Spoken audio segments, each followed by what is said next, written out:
Well, good afternoon, everybody, and appreciate those of you who've traveled down to Valdosta, Lowndes County. Appreciate those that have made preparations to host us today, and those that have prepared to speak to us. I'm not sure who to give the credit to for this great weather, our mayor or county commission chair, but yeah. But I am glad that y'all are getting to experience some of South Georgia's best time of year as far as weather goes. Feels good, and haven't felt any gnats lately. If we do see any gnats today, I'd be happy if any of y'all brought a truck with you. Just pack them up and take them back with you. But this is my stomping grounds. I'm chairing this committee together with Senator Frank Ginn, and I think together with our experience and legislatively and business and otherwise, we hope to just facilitate a good, thorough discussion on this issue of service delivery strategy and help guide the discussion. And we're going to continue to encourage all parties to be a part of the solution and bring ideas to us, bring your recommendations to us, so that we can implement those legislatively. Because as we've said before, you could leave it to us to make the decisions, but you may not like the outcome quite as good as the ones you can come up with together. So we've got a full agenda today. We're going to try to stay on schedule so we can start on time and end on time.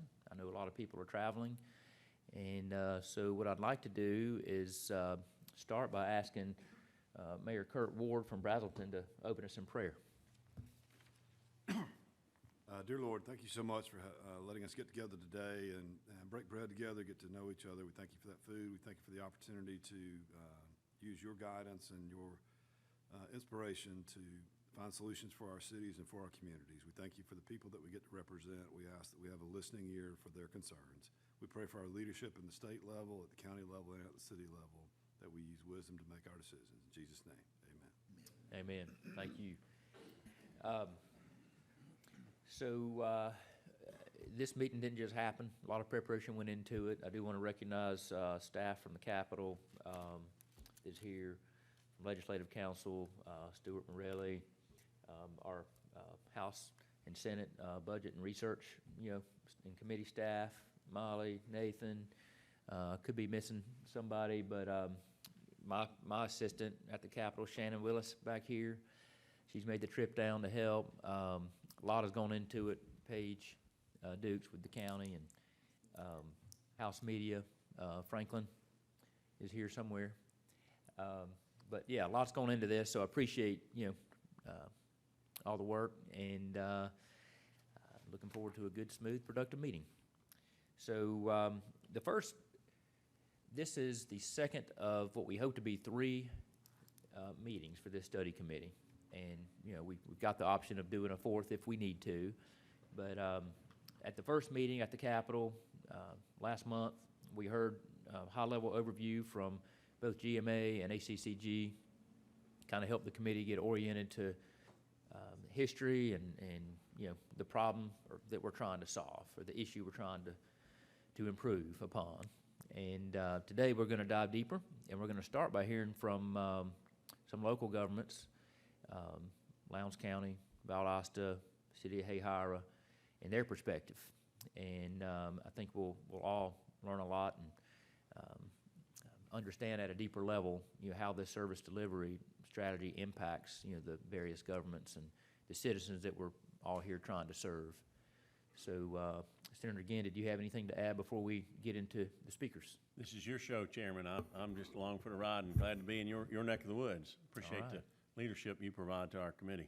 Oh, absolutely, and look forward to this. The next and last meeting will be in Senator Ginn's district in Braselton, Georgia. So, and the mayor over there is going to be smiling and profiling and taking care of us there. Yes, so. sir. Look forward to it. So I'm glad we're doing it here first, so we can teach them how to do it right.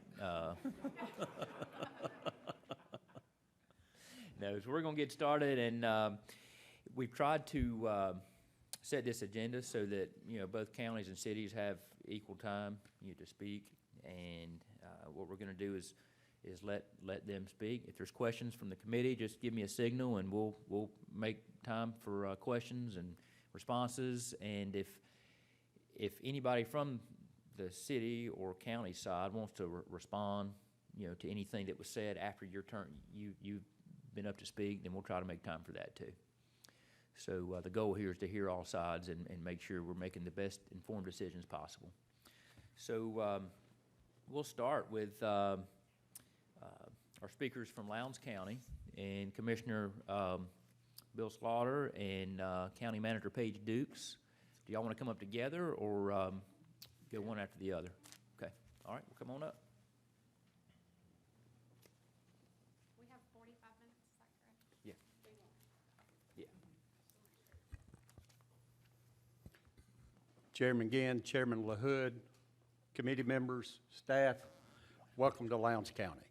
We hope that your experience here has been warming to you. We hope that the meal provided you with the nourishment that you needed to be able to carry your duties out on this committee. We're extremely proud of this community. I want to thank you as well for allowing the cities and the counties the opportunity to tell you some about our issues, some things about our community as well. Lowndes County is one county out of 159 counties. We all have our issues, and we have different ways that we have found that we have approached the SDS and have approached those negotiations. But there's one thing about Lowndes County that you can count on. Lowndes County is also one community. We have wonderful working relationships with our cities and our community. We work hand in hand each and every day. Since I was elected in 2012 and took office in 2013, I have worked with 2 different mayors for the city of Valdosta, 2 different mayors for the city of Hayhire, I believe 3 different mayors for the city of Lake Park. And we've had wonderful relationships. I came into office because, as much as anything, I was a businessman in this community. I saw things in this community that I really just felt like that needed to be addressed. From the standpoint of how it was being managed, our staff, the direction that the county was going in, there was absolutely no discussion on that. We were in a good place. However, we were coming off just a few years behind the most recent SDS negotiations, and this community and the community citizens were disheartened with what they found. The questions I consistently got as I was campaigning was, why can't the city and the county get along? Well, that's just not true. We get along great. And when I came into office, I found that we get along great. We have no issues until we have to discuss and negotiate SDS. SDS initially was put there for a purpose of to help the taxpayers in our community have tax equity within duplication of services to prevent those sort of things. It was a good bill. It was there for a purpose. However, the processes that we've had and that we've had to work with has gotten completely out of hand. And those are the most frustrating things that we have to deal with. We have to deal with those as elected officials as well.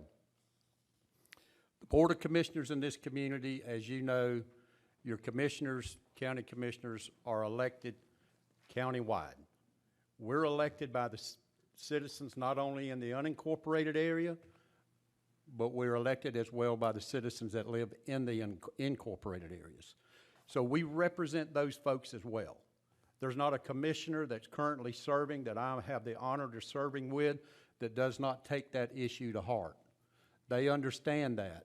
And we work closely with the cities in our community in order to be able to get that point across.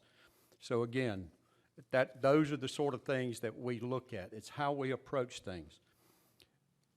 The issue that we deal with, again, comes back to trying to negotiate SDS.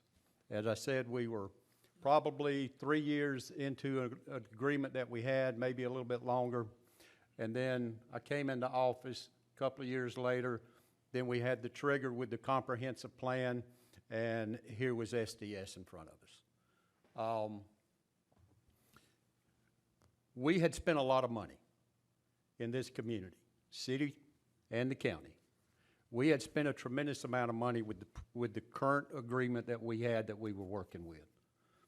Particularly my hopes is that we could tweak it in a way that we needed to tweak it, and then we'd be able just to move on. There was a lot of good, a lot of heavy lifting, a lot of work that came out of that effort. However, that just didn't come to fruition. As it ends up, there's a couple of things that everybody wanted to talk about, and so we ended up negotiating through those processes. We would have a lot of conversations, a lot of discussions.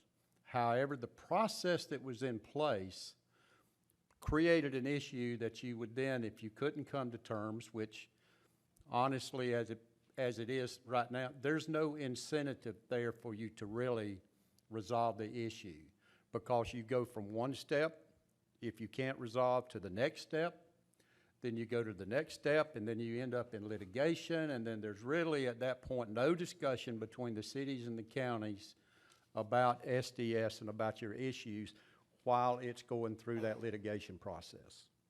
And again, the taxpayers in the community are constantly doling out money to be able to get through this process. Lowndes County is a growing community. The last census showed that Lowndes County grew almost 10%. And that's great for a rural county where most rural counties are declining. We're fortunate that we have seen growth in our community. But that growth comes with issues as well. It comes with issues that addresses city concerns, and it comes with issues that addresses county concerns as well. So we have to work through those processes. We have to deal with those.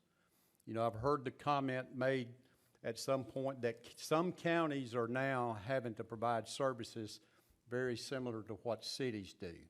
And that is true to a point. We do.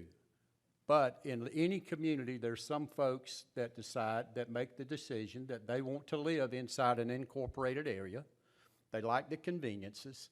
They like being close to their hospitals. They like being close to their businesses.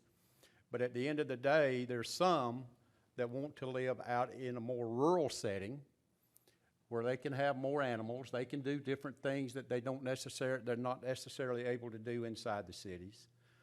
So that's a choice that these people make. However, when they do move into the unincorporated areas, they're also looking for some of the same conveniences and some of the same services that they get inside the city. So that has created a situation that the county has had to step up and provide some of these services. You will hear shortly from Ms. Dukes, and she'll be able to tell you some of those services and how a lot of those services are being addressed. We do that without duplication of services, and so that's extremely important. I want to give you a little bit about my personal experience. Before I had a serious case of temporary insanity and decided I was going to run for public office, I was a businessman in this community. I had a heating and air conditioning company. This growth that we experienced and the growth that we have benefited my company. My company was able to grow. It was able to grow and hire more citizens, provide more jobs for citizens of this community, but it was because of the growth that we had here in this community. My business was located in the city of Valdosta. I love the city of Valdosta. It's in my heart. I love Lowndes County equally as well. So there is no separation of I don't like this one and I don't like that one. My business was in this community. It was profitable because of this community. And again, this community is a community, and that's the way everyone should look at it. It includes the cities as well as the county government. And we find ways that we need to work together. But everything that we had and the benefits of that growth that I was able to see in my business also extended out into the unincorporated areas. That's where my customers were. That's where a lot of them lived. So I had to, my folks, my service technicians, my installers, they had to go into those counties, and not only into the county roads and such that's in our county, they went into the other county areas as well. So we serviced my customers all over this area. But specifically, we're talking about Lowndes County, and we're talking about the cities in this community. So again, we all share equally in the services that each one of us provide. So again, that's just a little bit about me. And as I said, when I went into temporary insanity and decided to do this, I ended up selling my business to my two sons, which they're doing very well with it as well, continuing the legacy that my father-in-law started, continuing the legacy that I laid out and the growth and the direction of the company. They now are moving that forward. I want this community to still be the community that I had and that I enjoyed. I want them and my grandchildren to be able to enjoy that as well. And we do that. We do that by working together and making this a community, not a city and not a county, but a community. So again, that's what we strive to work for. One of the biggest issues that we've had to deal with was water and sewer. You don't see that everywhere, but you see that in Lowndes County, Valdosta, Hayhira, and Lake Park. We each have water systems. Some have water and sewer systems. We have one in the unincorporated area. The reason we have that is because of that growth and the citizens are wanting to move out into those areas. So again, it's a service that we needed to provide. We have our service areas. We've had those service areas that we have designated, that we've worked out over the years. And the only really issue that we had with that was, again, how would one extend into those service areas and what that process would be. We worked through that process. We worked through it as a community. It took us a while to get there because we had to go through all these other steps that I was previously talking about. We could have worked through it much quicker. We could have come to a definitive answer about how we were going to handle this issue. What we have now works. What we've had in the past worked. Again, just small tweaks so that it was better for everybody. But again, all of these things are critical to growth, and it's critical to the growth not only for the unincorporated areas, but for the unincorporated areas as well. Again, I come back to community, community, community. That's what we try to work on, and that's what we do here in Lowndes County. The SDS Act should promote efficient resolution of differences of opinions. I feel like that if this process that we have to go through can be shortened, that's what's going to get us much closer to where we can resolve these issues in a timely manner. As I said, we spent on our last SDS agreement, we spent 7 years. I'm embarrassed as the chairman of the Lowndes County Commission to be able to stand up and tell the citizens of this community that it took their elected officials 7 years to come to a negotiation and come to a resolution of this document. It's totally and completely uncalled for. It's been challenging. It's been challenging for the cities. It's been challenging for the unincorporated areas as well. Is it because we didn't like each other and we couldn't get along? Absolutely not. Again, we work hand in hand, side by side, for the benefit of this community, for economic development purposes, but also for the quality of life for the citizens in our community. We will continue to do that, and we will continue to work with whatever this committee comes up with and whatever the final decision is on how we're going to address SDS in the future. And we'll do that because that's good for our county and it's good for our cities as well. So we're all working together for that. I thank you for your time. I thank you for your hard work that you're putting in to get us through this process. And now, as was said earlier, I'm going to turn the heavy lifting over to County Manager Paige Dukes, and she's going to fill you in with some additional information. So thank you very much for your time. Thank you. Thank you, Mr. Chairman. Good afternoon. Thank you all for being here. Before I get started, we do have one introduction that we have not made. We also have Commissioner Scott Orenstein, who is here. He sits right over here during normal circumstances. I think this is a fantastic experience for me because for so many years we sit in those seats and we see our citizens come and talk to our elected officials and our staff about things. And this is a different side of the desk for me, and I think that it will make us be better listeners in the future whenever people come to us. But a little bit about me. I came to work for Lowndes County in 1994. I was 12. And I have been here ever since. But as you know, the first legislation passed related to service delivery was House Bill 49, and that was in 1997.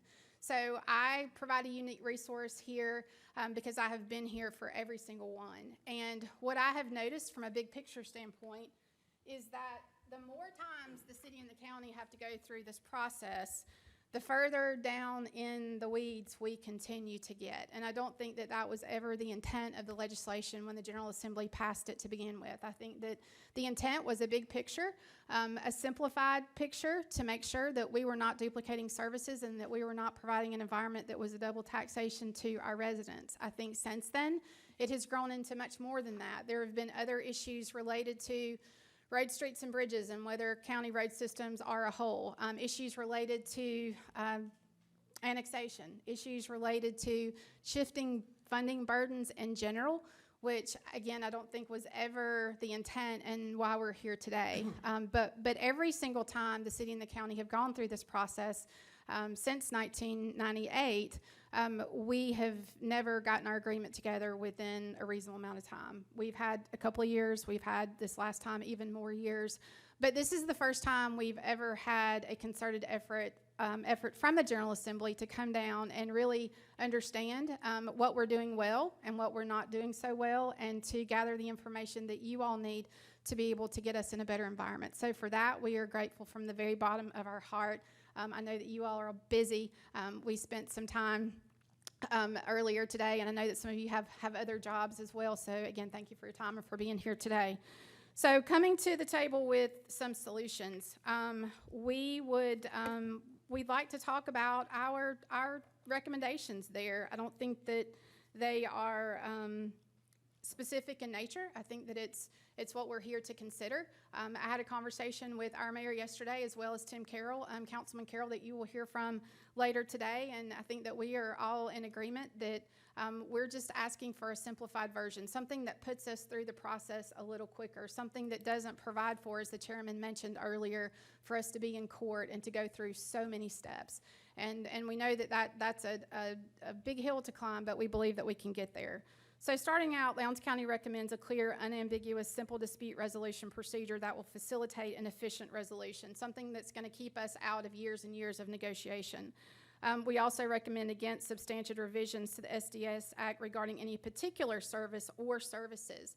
We ask that you let our local government officials govern locally, which is something that I know many of you have experience with. I think one of the biggest challenges there, we'll talk about in a second on the next slide, related to mediation, but there's 159 counties in Georgia. Every community is different. So how do you find an expert that is really familiar with the best practices related to this agreement and how services should be funded and paid for when every single community is different? So I think there are some things that can be governed from a one-size-fits-all across the state. I think this is one of those things that's a little more complicated than that.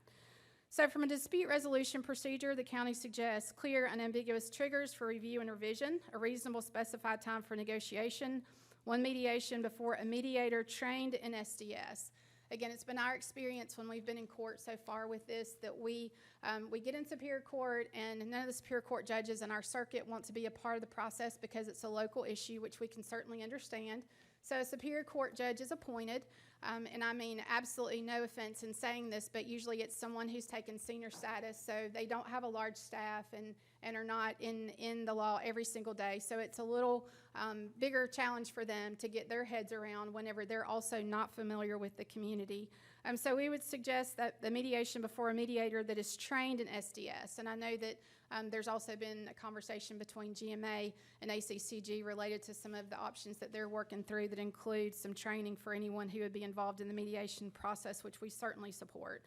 A fixed deadline to submit a strategy to DCA, and then sanctions if a strategy is not submitted by the deadline. We would ask for something that might work closer to a 12-month process. We had this conversation with several of you at lunch, in that because of the current option for the sanctions to be in abeyance once you get to Superior Court, it parks the issue for years. And for us, that happened through COVID. There was no court, so we weren't going to court. And as the chairman referenced, everyone's attorneys are involved in that time, and they don't want conversations occurring that should be happening between our lawyers, and we're in the legal system then, and the communication really just starts to break down. And when you're not communicating, not only is it breaking down about this, it's breaking down against other things. And so certainly we don't want this to be something that hangs up and causes us to take steps back in other areas. If you go to the next slide, please, Aaron, slide 10. A multi-step procedure does not promote efficient resolution, and a complicated procedure does not promote resolution. A lengthy procedure protracts differences of opinion. And that prolongment, again, is certainly something that we saw during our last round of negotiations. The more that we talked, and the more that we came back to the table and went through the mediation process, the more complicated the issues actually became. And for us, we were going through this process, and one of the issues that came up was the maintenance of our dirt roads. We had some of our city council partners that felt very strongly that maintenance of dirt roads should come from a funding source other than our countywide general fund digest. And so the commission made a decision, and they acquiesced in an area that was not an area that they agreed with, but they did it simply for all the reasons that the chairman mentioned earlier. We had been in court for so long. We're draining our tax dollars with legal fees and court processes. Is there something that we can give to the cities that's just going to get this over the finish line and get this done? I don't think that that's the reason that we should be focused on whenever we talk about a service delivery agreement or making these decisions. It should not be an acquiesce for a reason other than a strong fundamental principle on how we deliver services and how they're funded. Slide 11, please, Aaron. The dispute resolution procedure, the provision and funding of local government services is best determined by locally elected representatives, and then involvement of a judge should be limited to the judicial function of construing the SDS law. We would encourage you to be very careful of anything that would transfer the local government's legislative authority to the court system. Slide 12. Not just looking at the dispute resolution procedure, but we believe that there's some things that need to be considered in the statute overall. Procedural issues in the act should be resolved. The triggers for review and revision, when a county or city may use the dispute resolution procedure, whether an existing strategy expires, when a local government becomes ineligible for financial assistance or grants, loans, and permits, and then again, the role of DCA. What we know in our county attorneys representing not just Lowndes County, but other counties in the state as well, that DCA's expectation and what they're looking for in your agreement seems to change with every agreement that comes before them. There were changes that were made in one county that had already been submitted to DCA. Whenever we submitted our agreement, we tried to get ahead of that to save DCA a step in sending that back down to us for some modifications.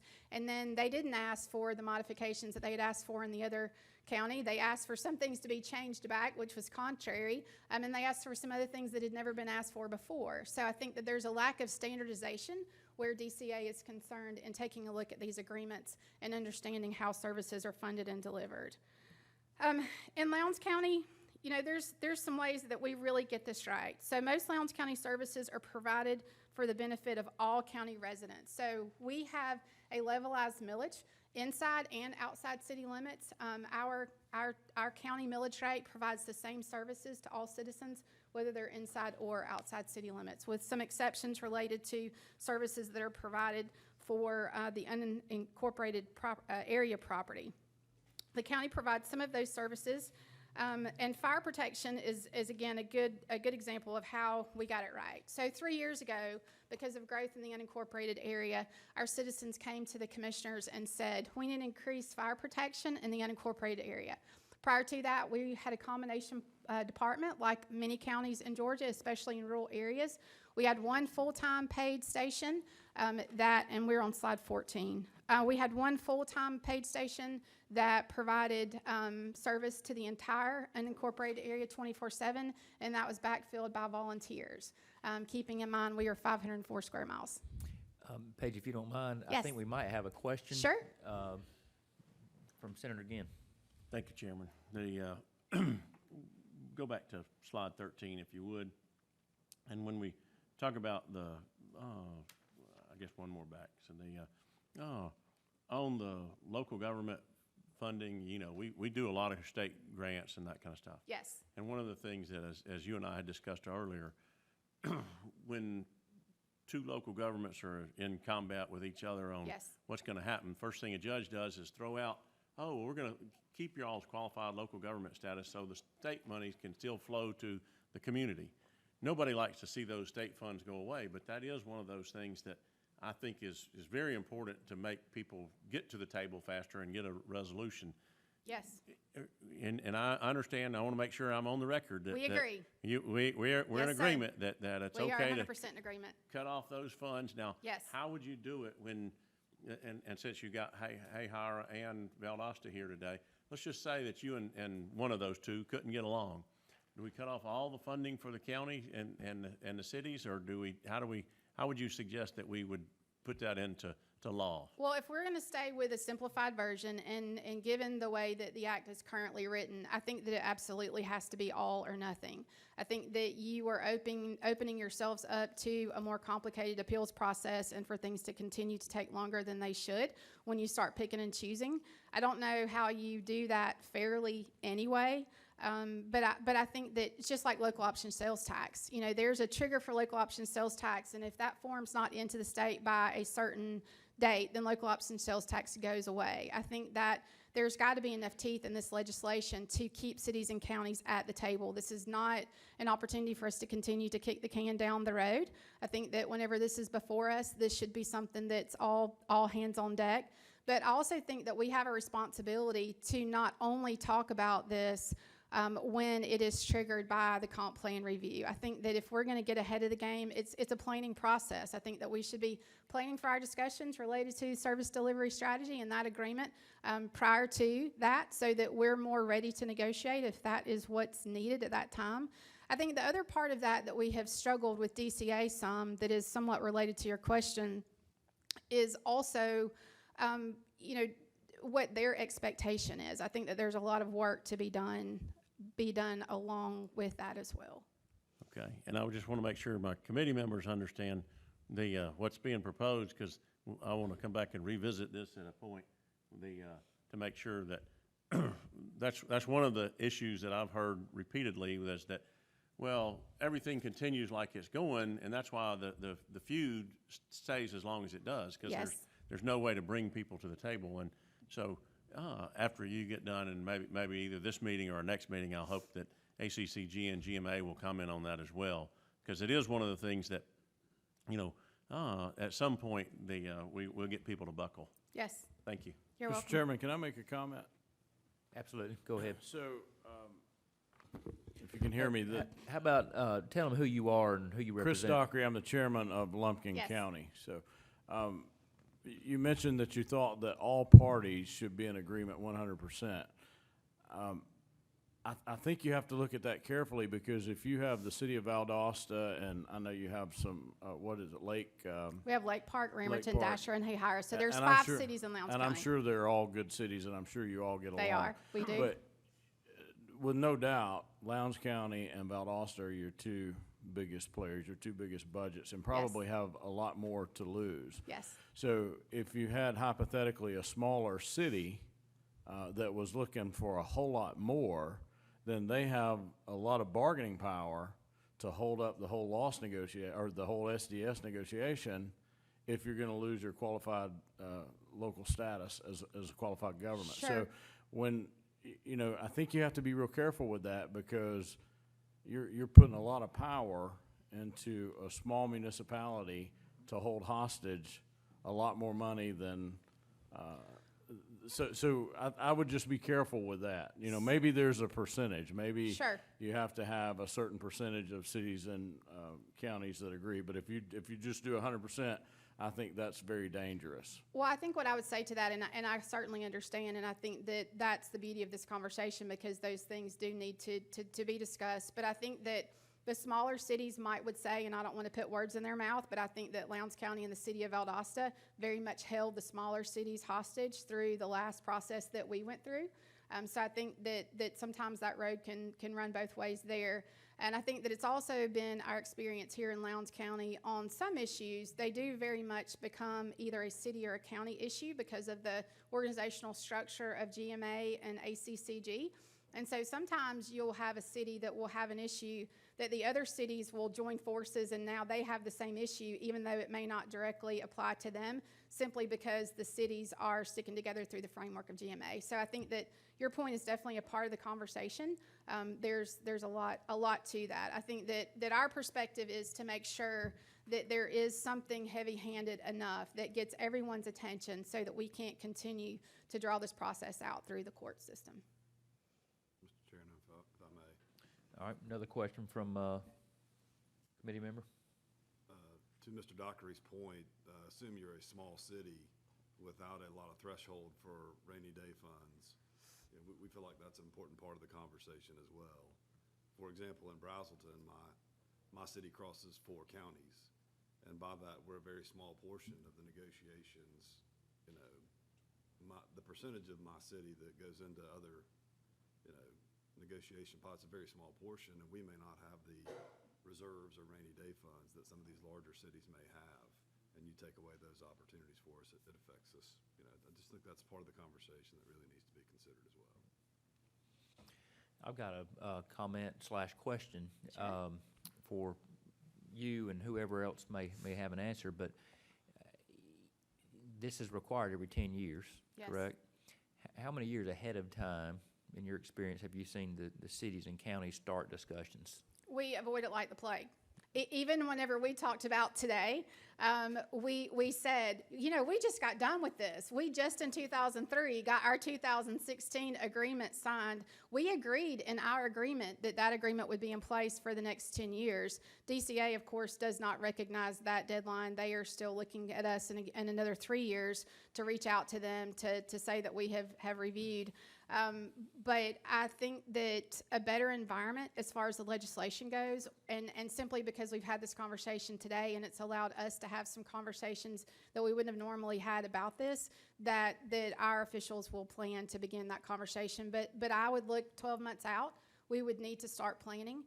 Certainly if you think that there's going to be something that everyone feels so strongly about that we have the potential to be in court, that takes a lot of planning process. One of the things that we've not talked about today, which is not in our presentation, is that whenever we get locked in this, and it is taking so many of our staff resources, our attorney resources, and our budget, there are other things that need to be done that are not getting done. And so not only is this not the most efficient system for us where this particular issue is concerned, but it begins to erode efficiency in other areas. Yep.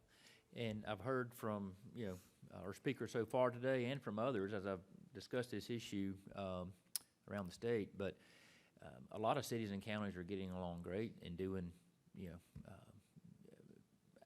carrying this out in a pretty efficient manner.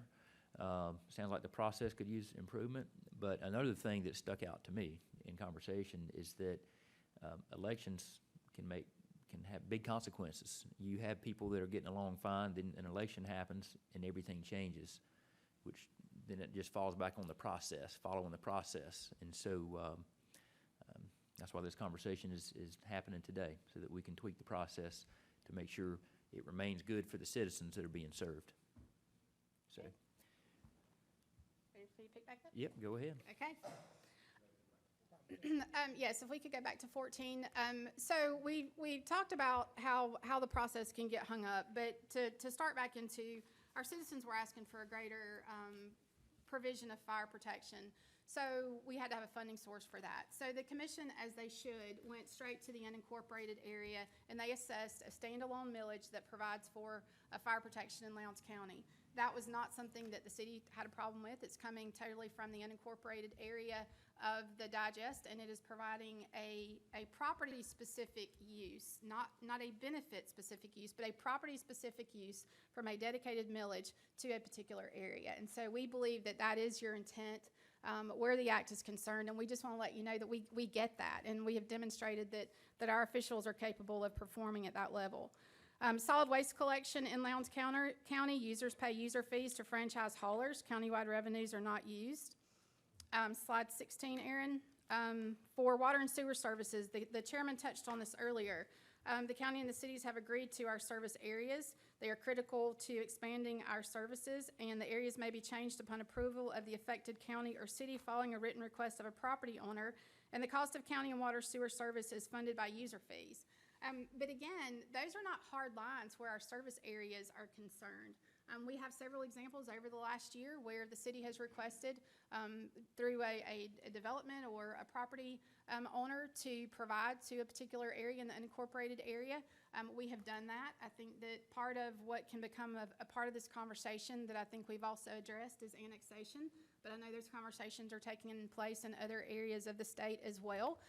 But to the city's credit, the city of Valdosta has a tremendous water sewer system because they've been here much longer and they serve more residents and have a larger customer base. They also have a larger capacity for providing water and wastewater, which is not an unusual dynamic for a community the size of ours and the way that we have grown. So when we have industry that comes in and they may be locating in the unincorporated area, but they need the value of the city's water and sewer, then certainly the county never has a problem with that. Back to the chairman's comments about one community.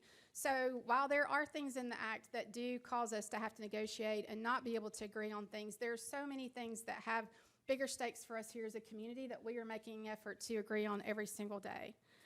Slide 17, the Special Services Fund. We have this for services the county provides primarily for the benefit of the unincorporated area and the county's share of jointly funded services. So some examples of the revenues that go into the Special Services Fund you have before you on slide 18. This is the insurance premium tax, alcoholic beverage license fees, our alcoholic beverage excise taxes, cable television franchise fees, financial institution taxes, occupation taxes, unrestricted hotel motel taxes, zoning fees, and solid waste franchise fees. These revenues fund the cost on slide 19 of services the county provides primarily for the benefit of the unincorporated area, which are code enforcement, planning, zoning, and mosquito control. These services relate to the unincorporated area property. On slide 20, these revenues also fund the county's share of the cost of services that are jointly funded by the city and the county, which include our airport, the Arts Center, our GIS system, metropolitan planning, regional planning, and property rehabilitation, which is our land bank authority. On slide 20, there are some disproportionate benefits, and in talking about this, I think this is part of the conversation related to unintended consequences. In Lowndes County, many county services are disproportionately benefit city residents, and examples include EMS, Animal Services, the Public Defender, Juvenile Court, District Attorney, the libraries, and Parks and Recreation. So on slide 22, you'll see some numbers associated with this.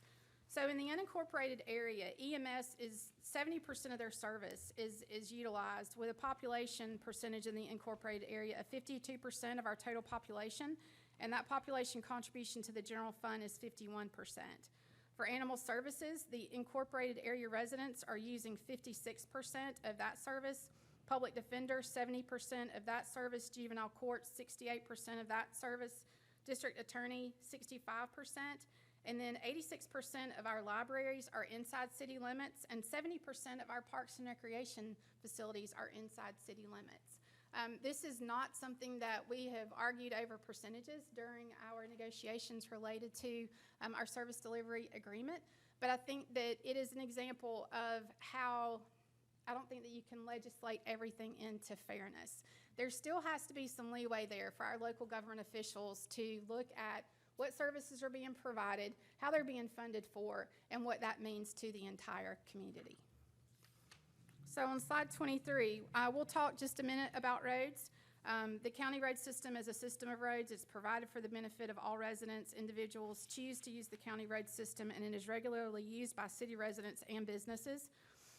It is provided for the benefit of city businesses to reach customers, and there's some examples here: plumbers, HVAC providers, yard services, cleaning services, home health providers, internet providers. And the county road system is provided for the benefit of city businesses to make deliveries. With that, pharmacies, supermarket, restaurants, florists, and dry cleaners are all examples there.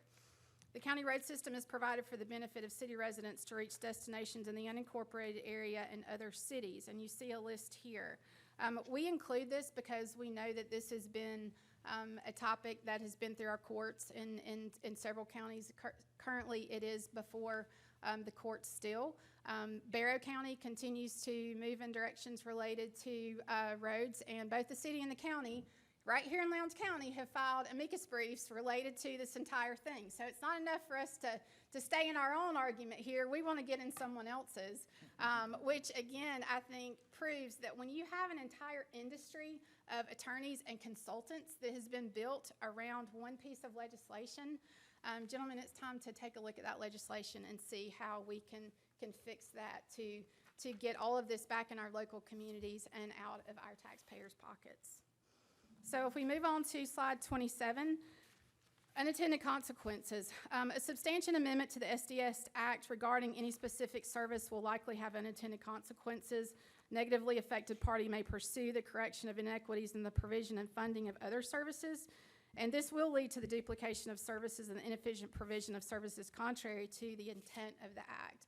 Again, we're looking at a tweak and a change on a broad level so that we still have the ability to work out those things here at home. Slide 28, in conclusion, Lowndes County recommends a clear, simple dispute resolution procedure. A clear, simple procedure will facilitate efficient resolution of differences of opinion, and this will be good for all of Lowndes County and Georgia. As the chairman mentioned, our cities are our best friends. I mean, there's no one who understands our citizens like them. There's no better partner. I know I've mentioned Idalia because we are still very much in recovering from that. I told the senator earlier, when the wind stopped on Wednesday of that storm, we had 97% of our citizens who were without power. As the wind is coming through, our phones are ringing, not from our citizens, but from our counterparts at the cities, calling to say, what can we do? What do we need? How can we work together? If you need something, let us know, and we're telling them the same. We shared fire trucks across 3 departments. We shared, other services. We do work very, very well together.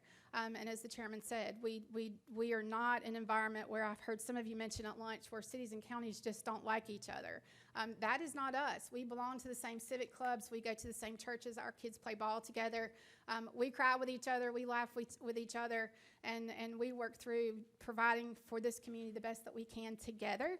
So we just ask that you help us do this in a better piece of legislation that also has a term limit there that's going to get us through the process much quicker than we're able to do so within the current environment in court. Thank you for that wonderful presentation, and if you'll just stay there just a minute to make sure if we don't have any more questions, but I want to emphasize something you said, and I'm glad you brought up Hurricane Idalia and the response to that, and I wanted to mention that earlier, but just forgot, but how proud I was of this community, everybody, county, city, neighbors, family, friends, everybody just helping each other, doing what was needed, and I hate it took a crisis to see all that, but it happens anyway. A few months ago, a cousin of mine's house was on fire in a neighboring county. Lowndes County came over with their fire trucks to help. And that's just what you do. You help each other. And I appreciate the sentiment behind that. I think we have another comment or question. All right, wave. So appreciate that great presentation. Lowndes County does a great job providing services to citizens, and I think everybody can see that. So next we're going to move on to the city folks, and the Valdosta Mayor, Scott James Matheson, City Councilman Tim Carroll, and we have another, the city manager from Hayhira in Lowndes County that will go after them. So feel free to come up one at a time or together, however you prefer. So as the visiting team, and welcome everybody to the visiting team in my own city, I'll not use the Jumbotron as well. That's home cooking. Well done. Well done. I was going to lead with exactly that. What Idalia just proved to us is how well we work together. And not only that, how well we plan together, because that doesn't happen by accident. It's an everyday thing. And then prior to that storm, it was 10 full meetings with every one of the services in that room. And after that 10th meeting, the day before the storm, we said, now tomorrow it's real. So we went to work together. every step of the way. Now, after about that 5th day in that emergency management center, we're at each other. We're hey, don't give out my personal phone number. I think I heard a couple of times. But you do whatever you got to do to get it done, and we worked incredibly well together. Still are to this minute, almost 4.5, almost 5 weeks later. We're still doing that exact thing. How can we help? And that's the spirit of this city and this county almost every day. It truly is. And October 11th, we got another example of that. October 11th upcoming, we're going to announce a major get for us. It's a food services company. It's Project Forage, and that's all I can tell you as far as that goes. But we've worked incredibly well. I think the county's given more than they've ever given to get a project here. The city's given more than we've ever given to get a project here, and we'll have a $325 million capital investment announcement, 300 plus very well-paying jobs, and that took the spirit of cooperation in a room together and a lot of give. So again, we got there without any dispute whatsoever, just that spirit of cooperation. It happens every single day with the county, but every single day they wake up with a slightly different purpose and go to work on that. The city wakes up and we have a slightly different purpose, and we go to work on that every single day.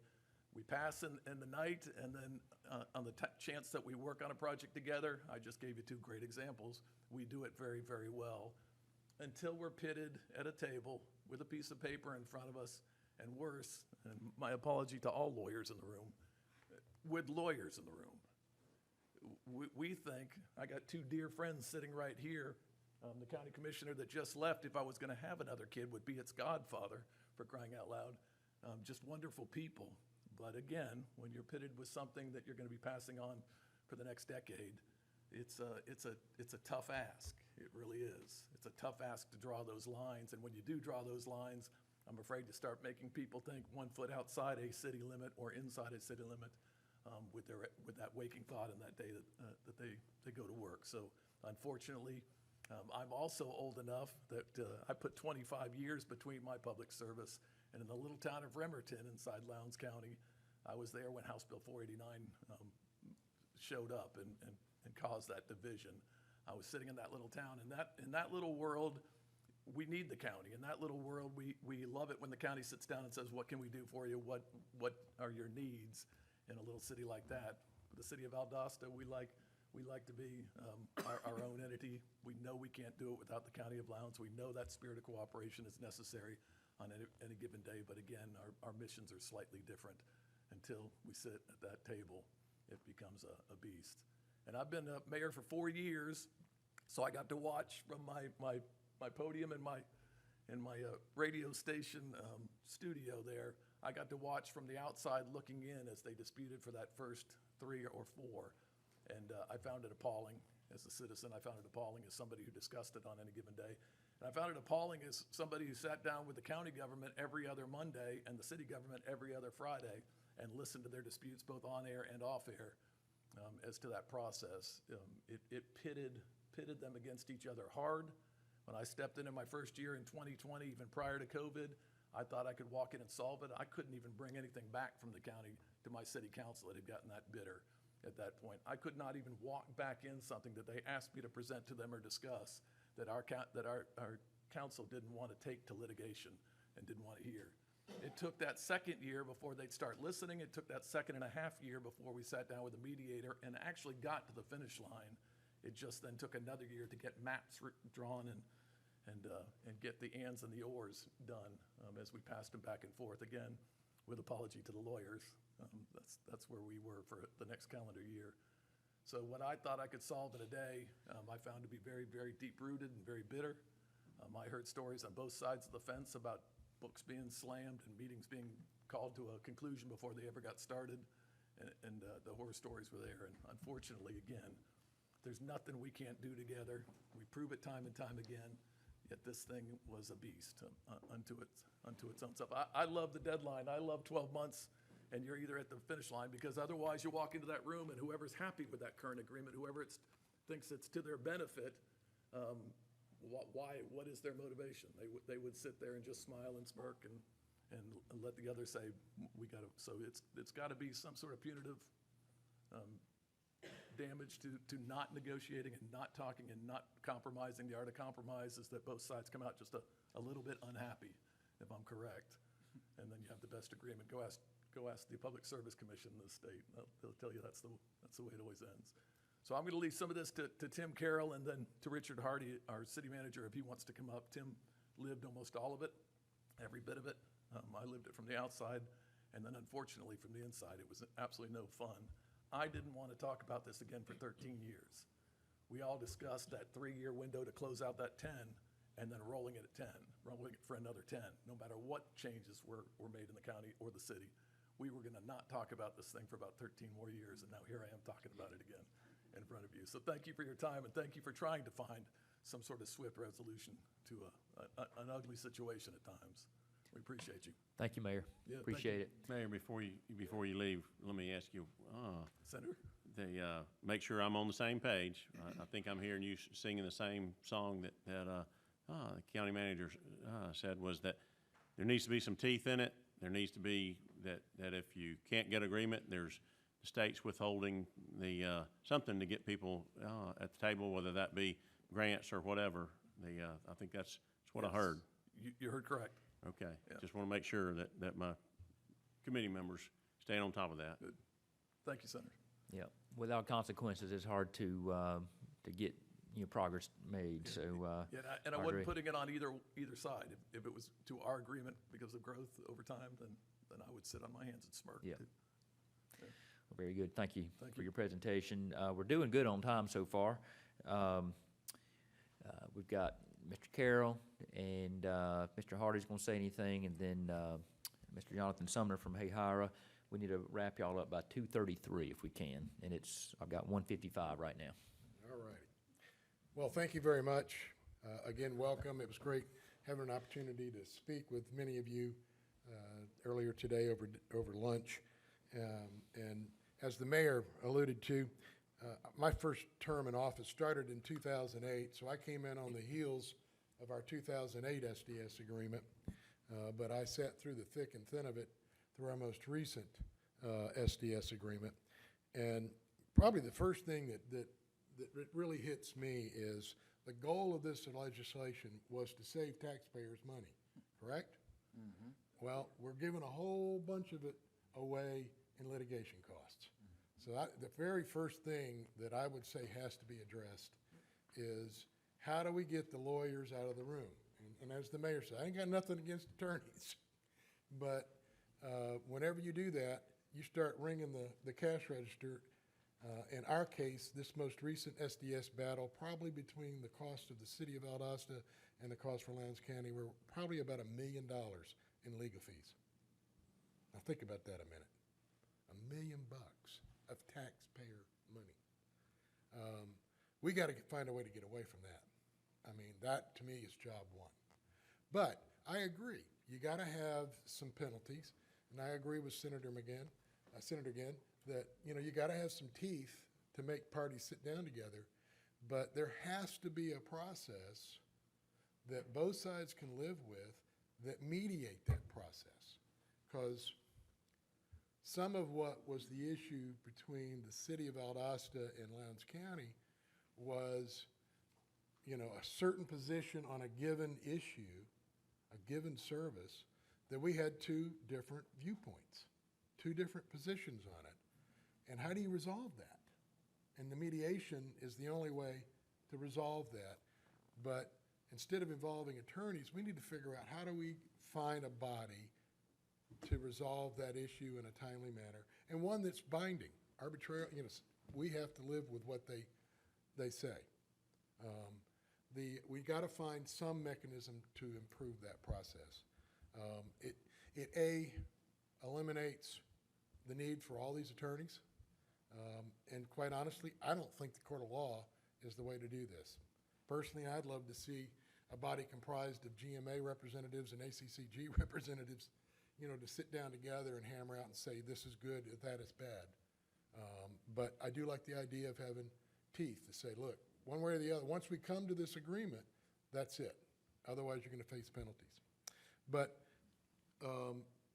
I think the other issue of fairness and just overall the process, we've got to make, this where both sides can work together well and have an agreed upon streamlined course that we're going to go through to get to the end conclusion. So much of what we have seen, and I would tend to think that this has been true elsewhere in counties in Georgia that are in the process of urbanizing. Because that, bottom line, is the conflict point between the cities and Lowndes County.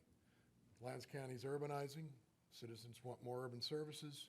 That's typically the role that a city plays in a given county, is providing those urban services. So we start to run into those conflicts, water and sewer obviously being one of them. You know, you can talk Parks and Rec, water and sewer. You just go on down the line. And so unlike small counties, rural counties that don't have a lot to work with, those are easy agreements to come up with. And God bless you, whoever it was that's got your cities within 4 counties. Right. God bless you. I have the distinguished pleasure of being a lawyer and a person in 4 counties, so I can excuse myself at any time. And I'm mayor with 4 counties. Well, on one hand, I'm thanking you. On the other hand, I'm cursing you. But you know, it is a lot easier in those counties. And maybe, I don't know that necessarily a one-size-fits-all piece of legislation is the way to go. You know, maybe consider structuring part of the legislation to where it does recognize those counties that are growing in our state, that are urbanizing, and those conflicts that are curated between those unincorporated areas and those incorporated areas. That's the decision y'all have to make. But certainly need to consider that. The other aspect of it is that for once and all, let's address the constitutionality of the bill. Because that was one issue that came up in our SDS was, you know, literally challenging the state over the constitutionality of the bill. And, you know, let's get those questions answered and decided. Take them out of the equation because, you know, when they file a lawsuit, obviously that forces the city to have to enjoin and protect its interests within that lawsuit. So there again, costing more money. So let's get that question answered. Really, you know, the bottom line, and I'm not going to take too much longer, so much has been said, and I certainly agree with a whole bunch that both Chairman Slaughter and Paige Dukes set up here. But we need to improve the negotiation process. We need to make it meaningful, and we need to make it mandatory. We need to improve the dispute resolution process to resolve conflicts more economically so as to also prevent damaged relationships, citizen dissension, excessive spending on consultants and lawyers, and any single party from holding all others hostage because they hold a veto power. If we can accomplish those 2 things in particular, I'll be a happy camper. I'll be glad to answer any questions. If not, thank you for the time. Thank you. Do we have any questions from the committee? All right. Thank you. Thank you, Councilman Carroll. All right. City Manager, you want to come up and say anything?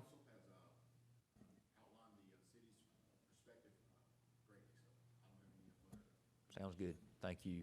All right, Mr. Sumner, come on up with the City of Hayhira.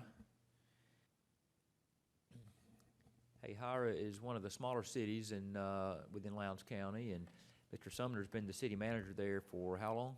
17 years. Yep, so a good while. Yeah, and I'd like to thank you, Chairman LaHood and Chairman Ginn, for allowing me to present before you today and members of the committee. Hayhira is a city of about 3,400. And like I said, I became city manager in 2006. I worked for the Southern Georgia Regional Commission for 7 years prior to that. So I do have a little bit of experience working with city and county governments, and have had an opportunity to observe service delivery strategy negotiations twice during my tenure. Once back in 2008, and then again, 2006-07, and then again in 2016. Of course, that was only recently just resolved 7 years later, as well as 2 separate negotiation processes for local option sales tax as well. So during that period of time, some of the observations that have been made, I certainly want to concur with, and that is that the city of Valdosta and Lowndes County and the smaller cities for many of these different issues do work well together, and we do appreciate deeply the depth of cooperation that they do show. There has been a tremendous amount of collaborative effort made on the part of all of the governments. In fact, the City of Hahira works with both the City of Valdosta and Lowndes County in intergovernmental agreement relationships. We have services that can more effectively be provided by the City of Valdosta as well as Lowndes County, and those IGAs provide us to be able to cost effectively provide for our citizens in that fashion. However, when service delivery strategy comes up, my mayor, who's been in office for the past 10 years, and I look at each other, and we kind of get this look on our face, here we go again, you know. We understand that there are differences of opinion. We understand that there are services and certainly elements of specifics that can be argued. However, a time frame that can be outlined to bring this to conclusion is really the open-ended question to what you are trying to do here. I concur you in that effort and very much appreciate the fact that you're asking local governments, particularly small cities, for their input as far as how this legislation can be modified. We certainly do have some suggestions that have been proposed. There were not many that I disagreed with.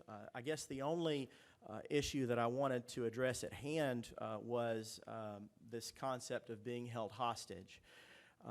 More speaking to Chairman Ginn's question with respect to smaller cities or other governments being able to sign off on agreements when they're made by the central city and the county.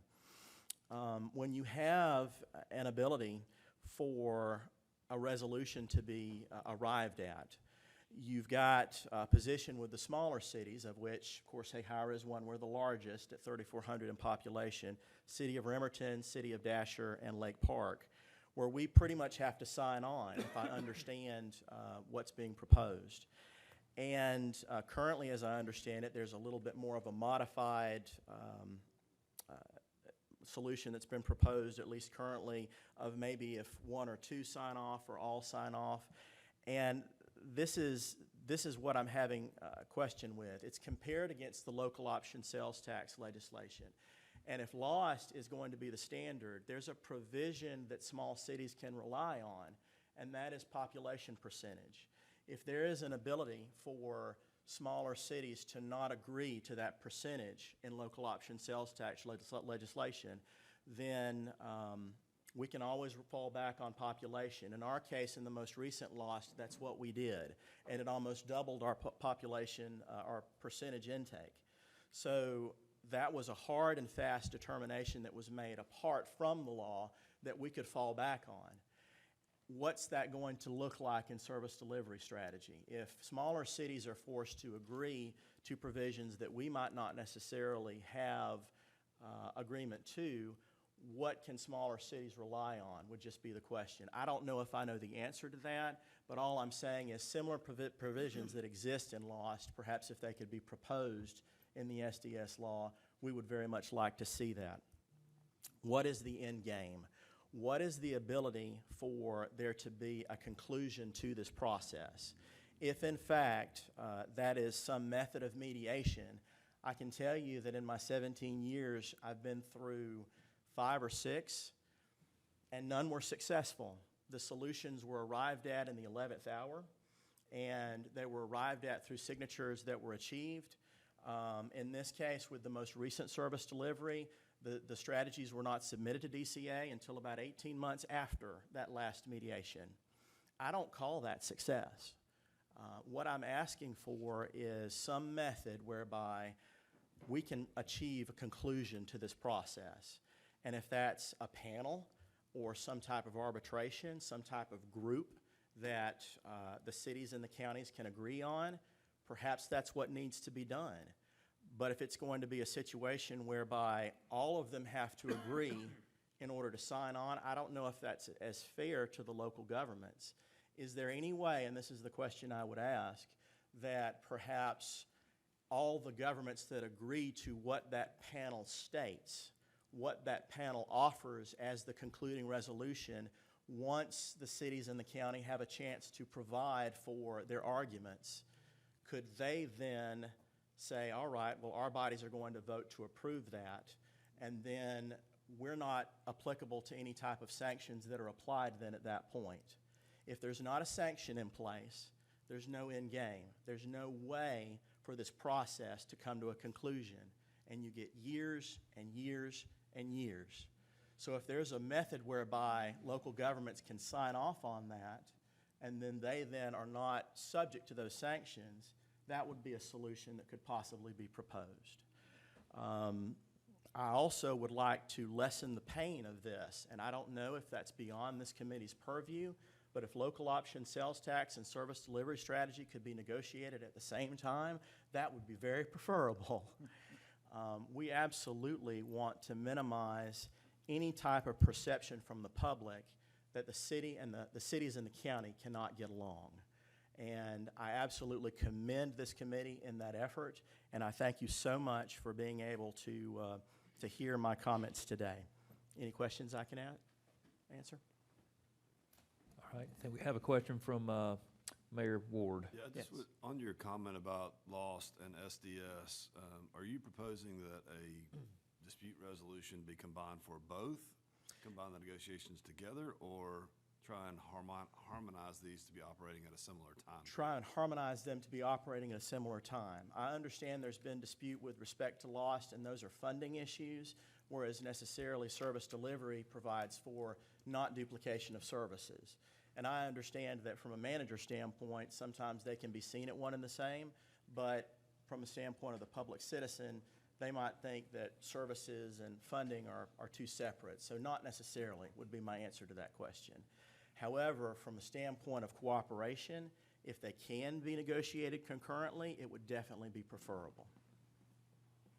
All right, we got another comment or question from Senator Burns. I appreciate your input and I appreciate your insights. Follow a little further down the trail. If you had agreement between a certain number of entities, the county, the city, or two or more cities, and then if they could sign off on a proposed SDS, the only penalty would be for those who chose not to. Is that right? Well, it seems like it would make sense because here's the thing, this comment of being held hostage, if one local government were to sign off on that, but another local government were not to, and it was an opinion that was rendered by a panel selected by them, then why should they be subject to the decision that that panel rendered, I guess would be my question, by not agreeing to it. If qualified local government status and revoking it is the linchpin to getting these folks to sign on board, then would that not be a fair method whereby to apply it? Would I guess be my question. Well, my concern would be what percentage of the community would have to agree before that would be invoked? And you realize you're taking all the negotiating power away from those who choose not to agree, to participate. They have no other option, candidly, but to become a partner to the agreement. Well, and I understand that, and I certainly do appreciate the point in it. I would just say, when you enter into a process and there's no definable conclusion, that's what brings about the concern that the cities and the county cannot work together. And if there's a method whereby that can be provided for, some type of binding end game with revocation of qualified local government, I understand that's the sticky wicket, and I would certainly yield to the wisdom of this committee to be able to find and search for that solution. One follow-up, Mr. Chairman. If you were to pursue this line of reasoning, would you set a threshold of a population percentage agreement, or how would you invoke that? How would you say we're there?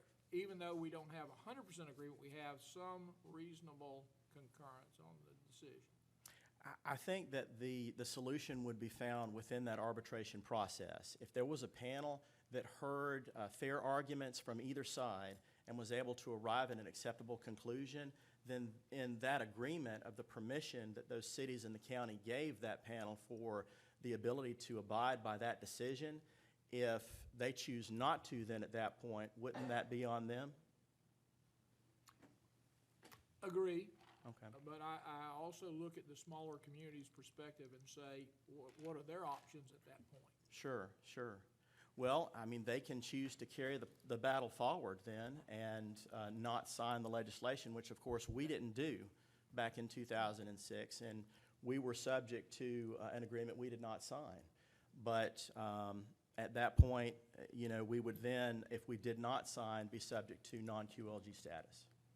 Thank you. Thank you, Mr. Chairman. All right, we got another comment? Just briefly, and I want to make sure that I make this real clear for my friends and I don't know whether I should put them in one order or a different order. Which one are we picking on now, the cities or the counties? You decide. But I want to make sure my friends at both ACCG and GMA are listening, because I'm trying to make sure that, you know, this process of what we're doing in this study committee will be much better served by having the organizations that represent cities and counties to come up with a plan and what they want to do. And I'm hoping that my friend, the Deputy Commissioner with the Department of Community Affairs, is who's going to be in our November 20th meeting in presentation, understands that, yeah, we need to put something in there with some teeth, so that there is a carrot that's taken away and the things that are being done. And that's where, for me, between now and that November 20th meeting, I'm hoping that me and Chairman LaHood will get to hear from our friends in local government on what is the best solution. And that's what we're here for. And so that's where our committee members, I hope that we can reach a resolution that works for us. And that's where we'll know we're successful. Once you take away that teeth, there's no reason to resolve the issue. Understood. Well, I'm glad that you're here today and appreciate your presentation. And I'm glad next we'll get to hear from the cities and counties, Thank you. GMA and ACCG, and we're a few minutes ahead of our schedule, and I believe we'll take that extra time to have a quick bathroom break. How about a 5 to 10 minute break and get back in here at 2:25? Does that work? Perfect. All right. ACCG, Clint Mueller, and I believe you might have your counsel with you to speak if needed, and same with Jim Thornton in the city. So we've got, I've committed to a 3:30 hard stop, and if we finish before that, I don't think anybody will argue. But so we've got about, how much time, Molly? We got 57 minutes. We'll try to be a little briefer than we were at the first meeting. Thank you, Chairman LaHood, Chairman Ginn, members of the committee. Again, my name's Clint Mueller. I'm the Governmental Affairs Director for ACCG. We represent the 159 county governments in the state.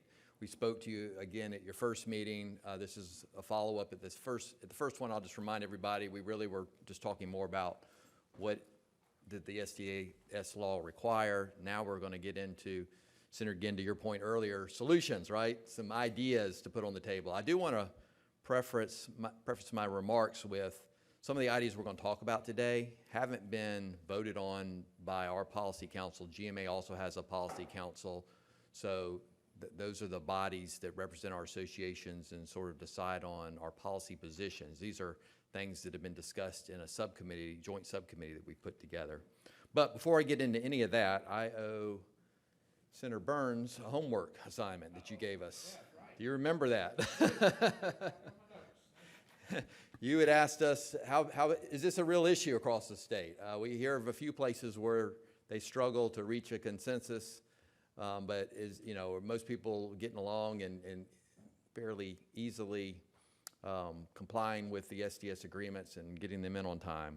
So we did go back and we talked to the Department of Community Affairs. I know they'll be speaking at the third meeting, but since they're the ones that administer this, some of the questions we asked them is, do you keep any kind of records on counties and cities that had to go to mediation and how long that lasted, and did they miss the deadline? And if they missed the deadline, was there any litigation that resulted?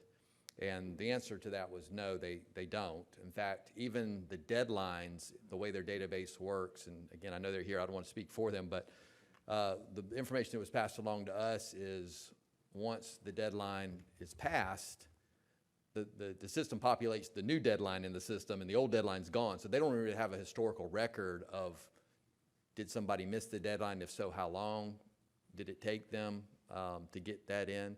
Now, we obviously anecdotally know of stories across the state that we hear. We read about it in the newspaper. We do know that there's a number of jurisdictions where this has lingered on for many years. I know my home county in Cherokee County, I think they went 2 or 3 years before they finally got it resolved, so they were, quote, out of compliance for many years. I know Fulton County, I believe, is still out of compliance. They've gone for many years, and it still hasn't been resolved, and they're under some sort of a court order to obviously stay the penalty. So they're not subject to any of the penalties, but they have not had a valid agreement in many, many years. So yeah, we know this happens. To what extent is hard to say. I would venture to guess that it's the minority. Obviously, it's not the majority. However, where it does occur, it can become a big problem for them. And as you all know at the General Assembly, that seems to be what you all get brought in, not to fix the problems. It's usually the few, right, that you're trying to fix a problem that a few have created, not the majority. So with that, I want to talk a little bit about the task force that's been meeting. So we actually had a joint group from GMA and ACCG that began meeting back in 2019. And they met all throughout that year, and they reached some consensus positions on both SDS and local option sales tax. So they were tackling both of those issues at the same time. However, as you know, the pandemic then hit, and everything got put on hold, and we really have not gotten back to this topic until this year. So earlier this year, after the General Assembly adjourned, the staff began to meet on probably we met at least once a month for several months, and then we brought in some county and city officials. So we had county commissioners from White County, Paulding County, and Walker County, and then there were city officials from Sandy Springs, city of Noonan, and the city of Eatonton.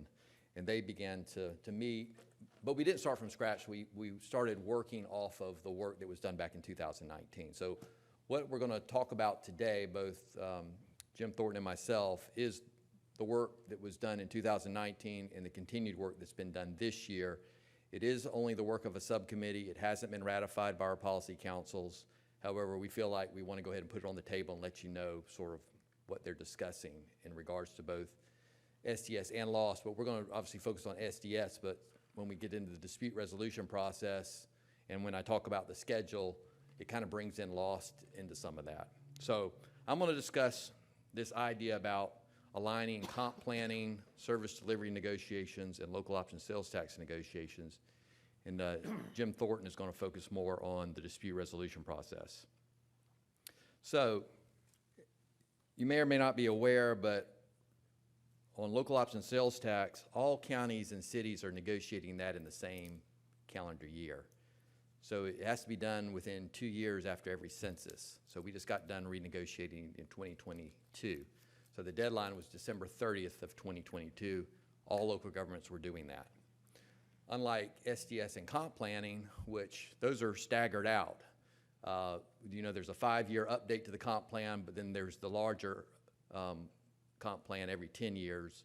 And we have counties and cities that are on different cycles. So we have several of them doing it every year, but they're not doing it all at once. And then we also have sometimes the county that does comp planning on a different cycle than the cities within the county do their comp planning. And so we felt like that comp planning, service delivery negotiations, and local option sales tax negotiations needed to be in somewhat of an alignment. In other words, we really felt like there was benefit in having sort of the same group of elected officials working on all of that instead of getting different, because of elections, you can get now different elected officials working on different pieces of the negotiation. And they may or may not have a full understanding of what their predecessors did in a prior negotiation. So we felt like if you could have the same group of elected officials doing all of those and you get them done once every 10 years and then you're done with them, you don't have to come back to them for 10 years, that would maybe minimize some of the conflict and some of the same issues coming up in multiple negotiations and multiple discussions, so they could have that discussion once and be done with it. So what we've looked at is allowing the regional commissions, because the regional commissions do, especially for the smaller counties and cities, provide a lot of the planning support. Allowing the regional commissions to sort of set the initial schedule. And so everything will hinge off of the comp planning date. So that's what sets the whole schedule. The regional commissions would talk to their counties and cities and come up with a schedule, and they would hopefully, obviously, spread it out over that 10-year period, so we don't have all the counties and cities doing it in any given year, or even any given few years. It would be spread out over the 10-year period.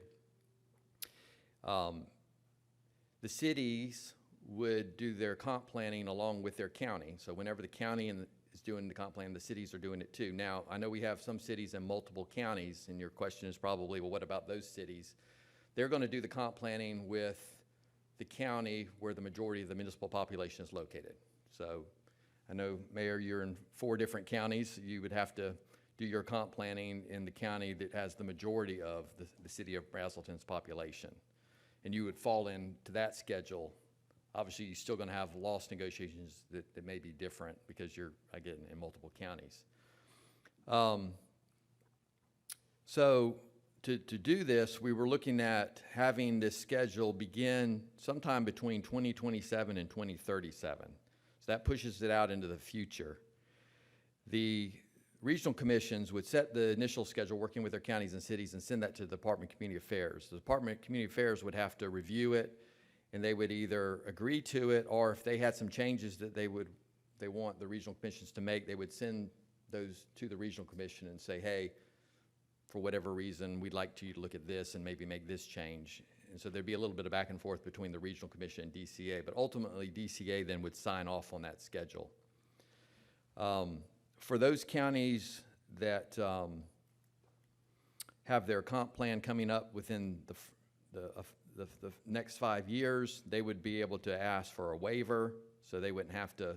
I know we heard here that they just got done with their comp plan, right? And now they're going to be required to do it potentially in 3 more years, and they don't want to do that. It would be a waiver situation. So in that situation, they could waive, not have to do it in 3 years, and not have to come back. They would only come back in year 13 to do it. So there would be that waiver process initially for those that have to sort of do it within the first 5 years. So any county or city comp plan due between September 26th and December 31st of 2031, that's the time period that you could ask for a waiver. Now, once your comp plan deadline is scheduled, your lost and your SDS negotiations follow that. So in the next calendar year after you complete your comp planning, that's when you're required to do both SDS negotiations and loss negotiations in the same calendar year. Now, you wouldn't have to do it simultaneously, although you could. If you want to run both of those negotiations at the exact same time, you certainly can do that. They are 2 separate negotiations, and they require 2 separate agreements. Or you can do them sequentially, right? You can do SDS first, and then on the heels of finishing SDS, follow with your loss negotiation. We kind of leave that up to each county and the cities within that county to make that determination of how they want to do that. But by the end of that calendar year, both the loss agreement and the SDS agreement would be due. We have provisions in there that if you haven't gotten your negotiations going by July 1 on either the SDS or the loss, then there's some triggers that sort of force the negotiation to start.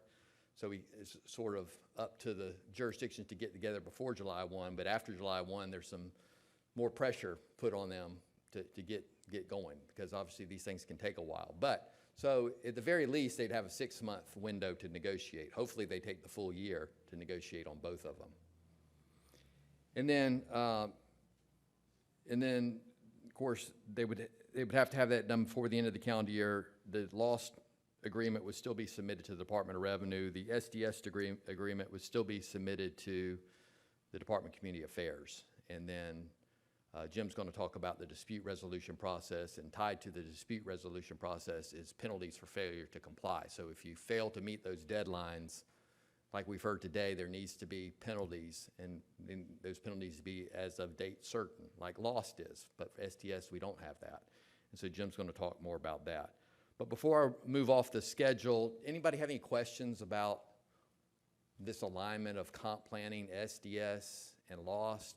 Because you remember, comp planning is sort of the vision you have of your community, what you want it to look like in the future. Where SDS is, well, what are the services we have to provide? We talked about here in Lowndes County, they're having a lot of growth in the unincorporated area. Well, maybe they want certain areas of the unincorporated part of the county to grow and develop and become more dense. Maybe there's other areas they want to protect as agricultural in nature. Well, and with that comes the services, right? The water and sewer that's going to be required to have more density in certain areas of the unincorporated part of the county. And who's going to provide those water and sewer services? And then also the funding for it, right? And that's where LOST comes in. Well, LOST is a general funding source for our budgets. And so that provides that. All right, if you don't mind, I think we have a comment from Senator Ginn. Perhaps a question for one of my non-lawyer friends. Said they, you know, there's a saying that one board can't bind a future board. Right. When you look at comp planning, service delivery, all these things, and you're only doing it once every 10 years, how does that come into play in the law? Maybe you get one of the lawyers in the room to address that. Well, you're right, I'm not a lawyer, but I will take a stab at it. There is something in our Constitution that allows for intergovernmental agreements between governments, right? Not with the private sector, that's a different animal. But when there's contractual relationships, an SDS agreement is a contractual, in a sense, relationship. We can go up to, I believe, 30 years. And now whether you agree with the policy, or is it 50? 50. Okay, 50 years. Now, whether you agree with that policy or not, that's legally we can do it. And then whether we should do that, that's a different question. But I think the law is clear that we can do that. Make sure everybody knows that answer. All right, Representative Prince, you still got a question? More of maybe a question or comment. I think I heard you say words to the effect that as they go through this planning process, you mentioned someone who's just completed one, so now they get 3 years. They technically supposed to be 3 years out now. They just completed, so we talking about extending those folks, not having to do it, in 3 years because they just got one passed. Would we not be rewarding them for not, I guess, for failing to meet that 10-year or whatever that window was that they were supposed to meet? Yeah, so this will be a whole new schedule from what we currently have, so we have to sort of go through a phase-in process. And I guess we erred on the side of giving people more time. So, yes, some people will be able to go up to close to 15 years if they use that waiver. You're right. But that's their choice. They don't have to do that. But we felt like to have them have to come back in, say, a 5-year period after they just completed these negotiations and have to do it again. But that's after maybe 2 or 3 years of extensions to get to. Well, there's just one waiver. They would, if they fall within that window I mentioned, they could ask for a one-time waiver, which, in other words, they don't have to, they get to wait till the next cycle to start. So I guess max, somebody could go close to 15 years with that, utilizing that waiver, but that would be the extent of it. Then they would be on a 10-year cycle after that, and that situation would never occur again. It's just a one-time to help phase this in. That's just a recommendation right now from the subcommittee, correct?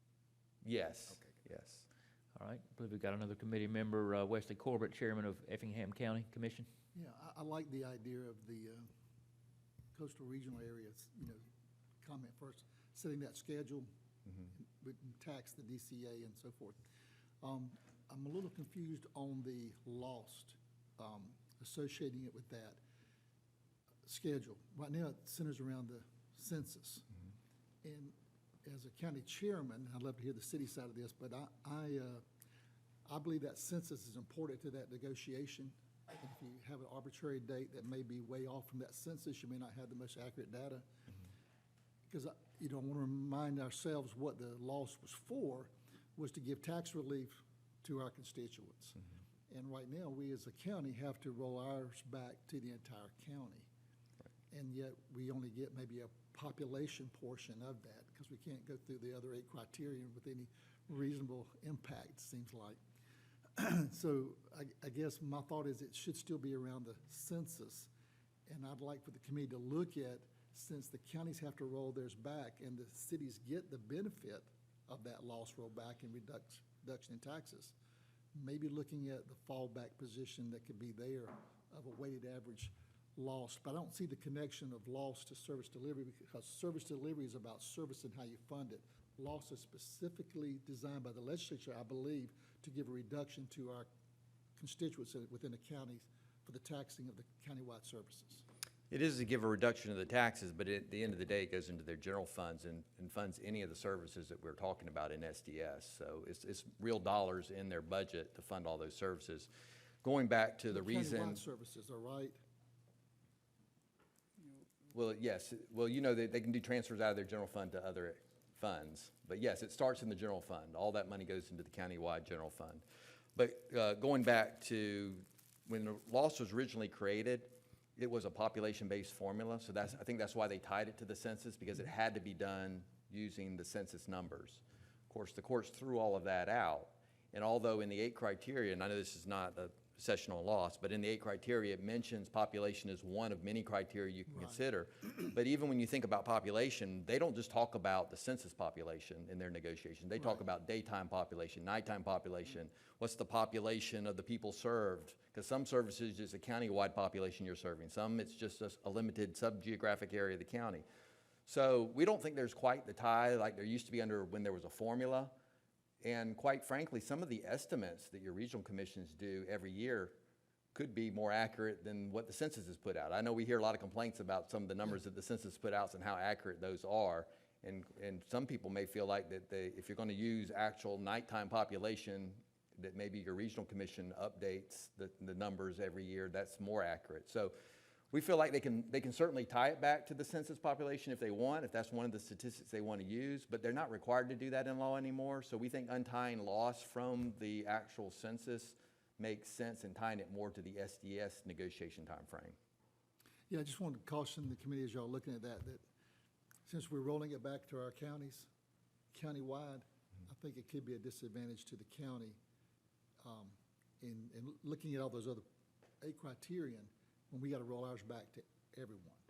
I mean, I think that's just putting the county hat on there versus the city hat at this point. I think we have to be careful with associating that loss is not just a general fund funding, it's a specific funding to reduce the taxes. So. Yeah, and I don't want to get into loss today because that's really not the focus of this committee, but you're right. I mean, we've had our task force is working on both of those issues, and offline, I'll comment to you more about the loss part of the work that we're doing, but we are looking at everything you're talking about. Appreciate it. Any other questions? I don't see any other questions. Okay, thank you. I appreciate your okay, time that today, and concludes I'll yours. turn it All over right, to Jim great. Thornton. Well, thank you. All right, we got Jim Thornton with Georgia Municipality Association. Thank you, Chairman LaHood, Chairman Ginn, members of the committee. Thank you, Clint, for presenting the overview of the task force that we have had working. And I would like to just comment that the recommendations that we're talking about right now, as Clint says, are just ideas and thoughts that this task force has come to. Certainly not a formal proposal yet. Hopefully we will have some formal proposal that maybe we can lay in front of you at your November 20th meeting in Brazelton. But just to step back for a minute, this is a task force that didn't get started just from scratch. I mean, we are building upon the work from 2019, building upon some of the lessons learned in recent loss and SDS negotiations, because we are talking about those simultaneously. You have today heard a wonderful case study, if you will, of local governments going through service delivery. You've heard from the county, you've heard from the county seat and the largest city in the county, and you've heard from a smaller city in the county here in Lowndes. Those same stories replicate themselves across the state, and at GMA and ACCG, we hear other examples of frustrations with lost SDS. And we certainly support the idea that the best people to make those decisions for Lowndes County and the cities in Lowndes County are the local officials here that you have heard from. But the frustrations that we have heard in part have been, you've heard today, that there is not a meaningful dispute resolution process, and that sometimes negotiations go off the rail because of the lack of, if you will, a dispute process or an overseeing body for this. And we hear examples of that across the state. But in the current law, under Lost, of course, we know because of the ruling in the Turner-Ashburn case, there is no arbitration or mediation process in the Lost statute. In SDS, what we hear is that the mediation process, which is non-binding mediation, is not really that meaningful. We hear a lot of complaints that people participate in it without actually being engaged in the discussion, but just going through checking off the box. And then on the litigation side, we hear, and you've heard today, two related concerns. One is about cost, and one is about time. The costs, obviously, you heard some of the figures of what's been spent here in the Lowndes County SDS litigation. But also, inside litigation, you do have a sort of no deadline, no end in sight. And we know that our court system is great at resolving criminal cases and civil disputes and so forth, but the court system really was not built to decide issues related to local government and what the best policy is to be decided on the local level. So our task force took a look at this and said, okay, we've got all of these issues, we've got these concerns about the non-binding mediation, we've got the concerns about the litigation, and how people maybe game litigation.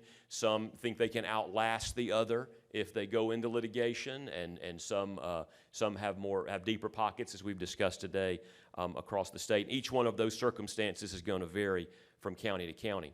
So what our task force did was say, we would like to have a way to improve the negotiations on the front end, to have more transparency, to try and encourage, to make sure that everyone is acting in good faith and that everyone is being very transparent to each other as well as to their citizens.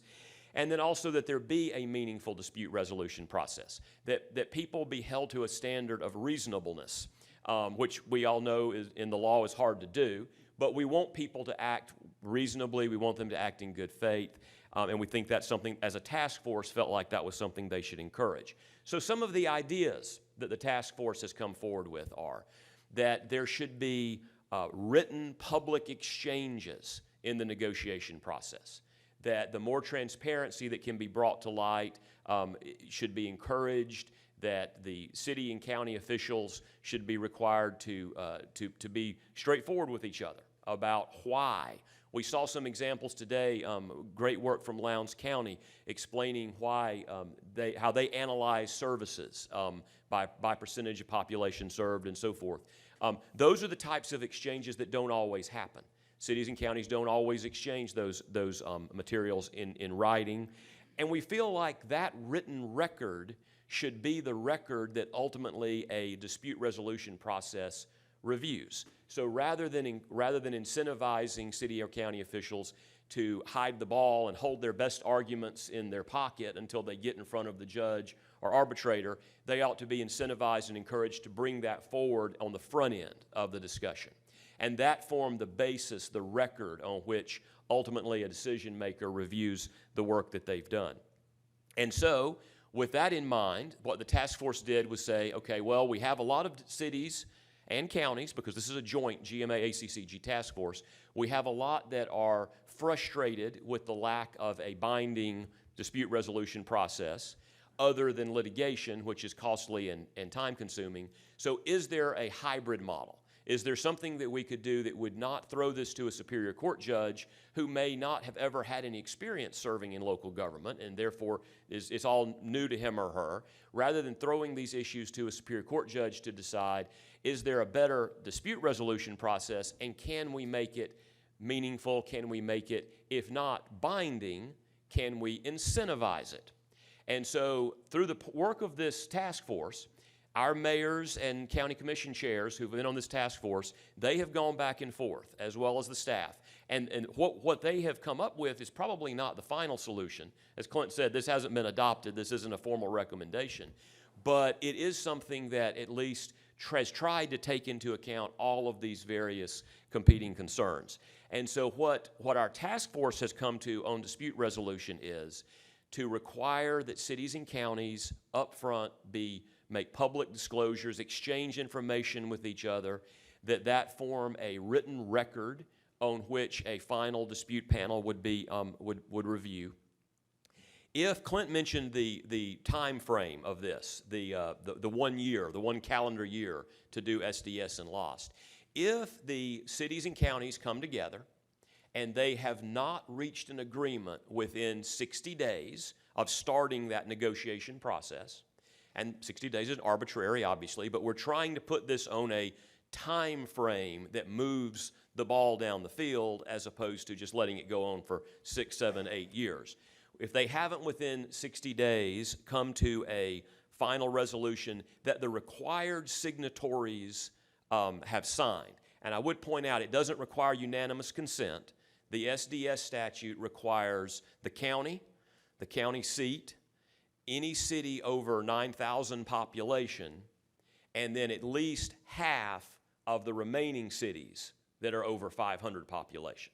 So there is a formula built into the law. It's not unanimous consent, and it's designed to try to prevent a small city from holding the process hostage. But there are the majority of the cities and the county obviously are required signatories. But if they haven't been able to reach an agreement in that period of time, then it would be thrown into a non-binding but incentivized arbitration process administered by DCA, modeled to some extent after the annexation panels, but with several what we think are improvements to the arbitration mediation process that's inside the annexation panels. It would be a panel of 3 where you would have 1 municipal elected or appointed official, 1 county municipal or elected appointed official, not from that particular county, but from some other part of the state, who had been identified and trained by probably some combination of GMA, ACCG, Carl Vinson, DCA, some type of training process. And then a third individual who would be a registered neutral with the Georgia Supreme Court. So there was a lot of discussion about how do you find that tiebreaker, right? You have the 1 municipal official, the 1 county official, you need a tiebreaker. And the idea was while the registered neutral might not be an expert in city or county government, the registered neutral at least understands how to get to resolution and how to hear the concerns and to see who is being fair, who is being reasonable, and who is just being an obstructionist, because that's what the registered neutral's job is typically. We recognize that this is going to be a more expensive process than the annexation arbitration process. And we feel like the task force, when I say we, I'm talking about the task force and GMA, ACCG staff, but feel like that because of what's at stake in SDS and LOST, cities and counties would be willing to absorb the cost to make sure that this is a meaningful process that has highly trained, highly competent individuals, and they're going to need to be compensated accordingly. This is not going to be a volunteer role for these panelists. They would need to be paid at a reasonable rate, probably to be determined by DCA based upon prevailing standards for arbitrators and mediators. There would be provisions for strikes, for removing conflicts, for all the standard type ethical issues that potentially would come up. And much akin to the arbitration process that was identified previously for LOST that was ruled unconstitutional as being a legislative delegation to the judicial branch. But much along those lines, the idea would be to follow sort of a baseball arbitration process where, but prior to going to the arbitration, there would be a final written best offer from the parties who were in dispute. That tends to bring people to the middle, which I know that doesn't happen all the time, but in modern politics. But this is the idea of bringing people to the middle of trying to have them be reasonable, be fair to the other side, and not take an extreme position. Because if they take an extreme position, the arbitration panel is going to see through that, and that's not going to be what ends up carrying the day. The cost being split based upon population. And then this is, I think, was alluded to several times. Chairman Ginn asked most people the questions about the penalties. Our task force, maybe because they're composed of city and county officials, don't like the idea necessarily of thinking of it as a penalty, but thinking of it as an incentive. What is the carrot? What is the incentive for cities and counties to adopt the arbitration panel finding? And so the idea was that if the cities and the counties go through this, they submit their written best offers, and the arbitration panel issues a ruling and says this is the fair and reasonable result that should work for everybody, those governing authorities that accept that arbitration panel's ruling would not have the penalties imposed of loss of qualified status.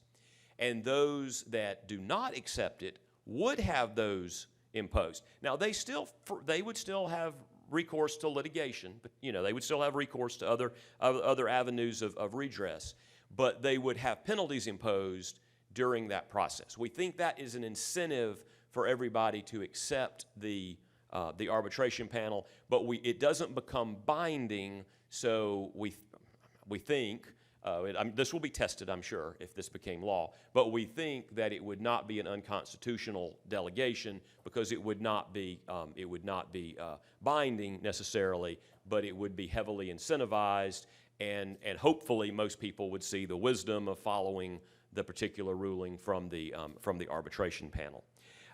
So that's sort of the carrot and the stick approach, which is a little bit of a hybrid. The concern that we have is that under current law, if DCA were strict or the judges lost the ability to waive the loss of status, and everybody suffers because one of the required signatories was being unreasonable in the process. We feel like that's everyone in the room getting punished for one child misbehaving, which is a typical example from grade school.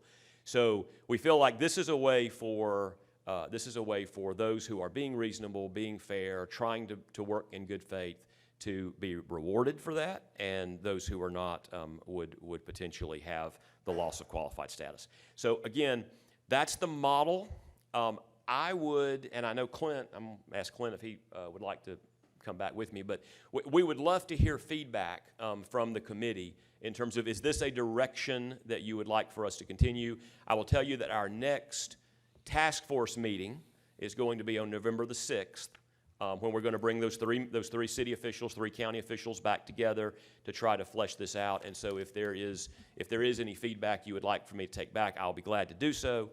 And then once we've concluded this part of the process, I would like to give just a few minutes for Rushi Patel, our general counsel, and Larry Ramsey, general counsel from ACCG, to talk about some of the litigation issues that are out there, and to share some of those. Okay, all right. I do appreciate you bringing these recommendations to us, and it sounds like the policy committee between the two associations is making some progress, and Senator Ginn is going to make some comments to those. I'm going to wait till Clint Mueller gets back up there beside of you. If y'all can, if you lock arms, and He's going to ask us a question. I'm not supposed to. No, I'm excited about the potential here. I think that, we've known all along that okay, if the two organizations can work through it, that's what we want to see. Your meeting on the 6th, when will that take place? Where will that take place? It's at GMA. We've been alternating back and forth. Okay. Two offices. I don't know if Chairman LaHood and myself would be included in that, but or if we'd want to be included in that. But for me, we'd probably be best to stay out of it and wait till our November 20th meeting. But hopefully you'll have something that you could share in writing with all of our committee members. I think it'd be good to, kind of what you spelled out is if you can, give us that in writing for the committee to review. And that may be something that we could adopt as a committee report when that takes place. But I'm excited that y'all have moved this far forward in the process. We will certainly do that once the task force meets and has some language we can share. We'll definitely, and we can discuss offline as well in the meantime. Thank you. All right. I do think that's a good idea to have your recommendations in writing prior to our next meeting, if at all possible. Mr. Chairman, yes. So Clint mentioned this earlier, and I know ACCG has a policy council, so anything that represents ACCG as a whole, as it relates to policy, should go before the policy council. So, Clint, I'm asking you, and I'm sure GMA is the same way. So, I mean, if we send this forward, I don't think it's wise to send something forward to this committee without having it go before the policy council for ACCG, because you want ACCG I don't know what that is. That's putting your thumb on the scales to make sure Yeah. that it gets weighted where it needs to be. So, And if there's- I'm not sure how this aligns with our next policy meeting and whether, because I think your meeting's gonna happen afterwards. So could we do this as a policy council via Zoom? Or is it something that we can mention next week at, our leadership So I won't council? speak for GMA, but for ACCG, we can call a policy council meeting anytime we want. Via We can- Zoom. We can do it by Zoom. We introduced all this work of the subcommittee to our policy councils when they met in LaGrange a few weeks ago. And that's the first time they've heard about it. And a lot of people were like, that's a lot of information. I need to digest it. I need to think about it. And so we need to go back with them, obviously. Whatever comes out of the next subcommittee meeting, we need to take to them to try to get them comfortable with it. But they certainly could meet prior to your next meeting on the 20th and at least tell you, okay, of what the subcommittee has recommended, we've signed off on A, B, and C, but maybe not D, or they can at least give you that kind of information, I would think. I think that's important. But we can put it before them, before your next meeting. That'd be terrific. And we have a very similar process, obviously, that we'll go through. I mean, we have shared all of this with our policy council. They've provided some feedback to us.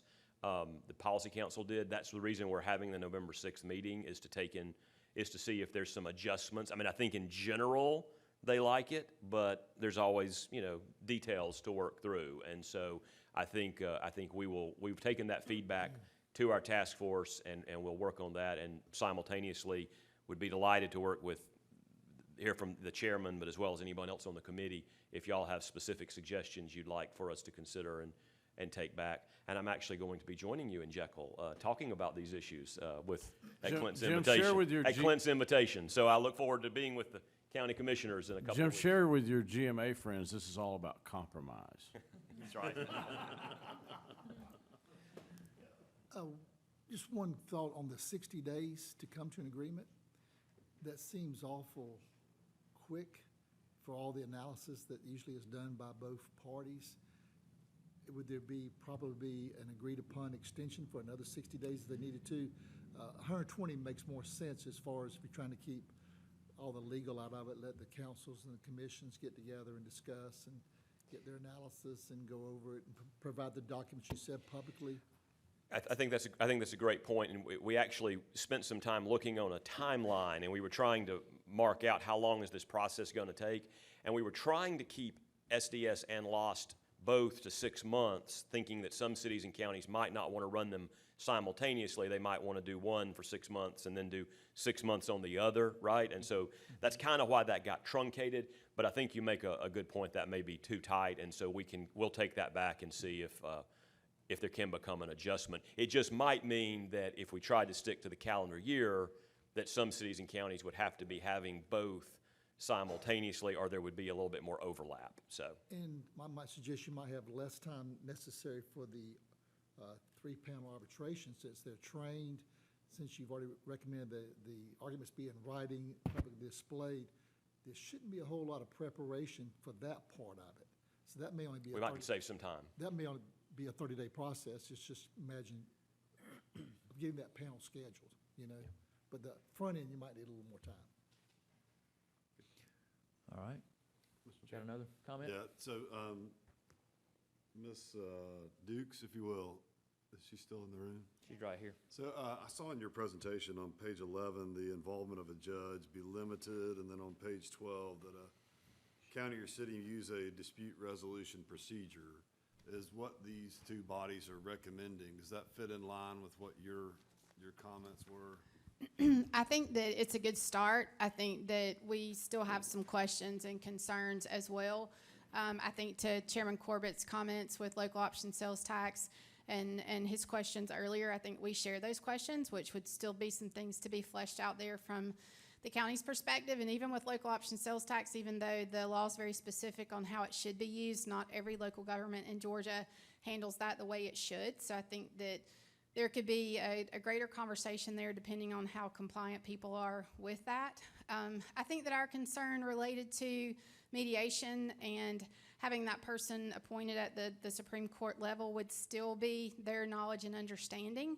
I think that what can be hard unless you're in the trenches in our role where this is concerned is that there can be a lot to lose. And the people that are going to lose are not the mayor and the chairman or the council or the commission. It's our citizens. So I think that we still have some questions related to if there's someone appointed there, what their training would actually be. And I'm not sure that legally, we right now, the way things are being discussed, agree that there would not be a conveyance of that legislative authority to a third party. So that would be a conversation to still be had there. But I think that this is as close to something that is a good starting point for ongoing operations that are cooperation and compromise as we have seen. So I certainly applaud all the work that GMA and ACCG has done to get us to this point. But I think that some of what they have suggested so far, I don't know that it would have really moved us along any quicker, other than knowing specifically what those timelines would be. The other danger that I can see, and this may be a point of negotiation or not, but if you wrap local option sales tax and SDS up together, the negotiations could come down to one saying, all right, well, I'm going to give you what you want where SDS is concerned, and you take what you want where LOST is concerned. And being that those are two different issues, I still don't know that that's what's best for the community at the end of the day. And thank you, if I may, Mr. Chair. Yeah. Just a comment on the Ashburn case. The three big notes that I evaluated out of this was, one, the Supreme Court told us in Ashburn to refer it to arbitration. That was one of the first things they brought up. Second, the Supreme Court recommended for a simple finding of fact by the governing, the deciding body. And then and third, that it must be a joint decision path that we follow. So my recommendation to you all in this joint committee is to thoroughly consider that Ashburn decision and also look at that municipal dissolution statute that they recommended in dicta that said, hey, look, here's a dispute resolution process on the municipal, whatever level that we're showing you works, and it gets you to a solution that can work. So we truly look at that statute as closely as we can to get there. And then to my final point, as I joked with our gentleman from Valdosta earlier, I hate to bring a federal solution to a local problem, right?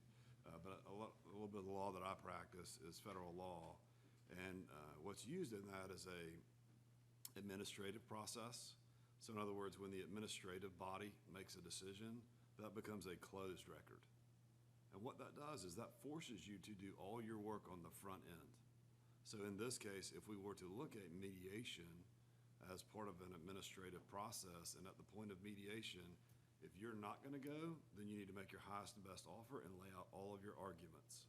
If you're going to go to mediation, at the close of mediation, you're at your highest and best offer, and you've laid out all your arguments.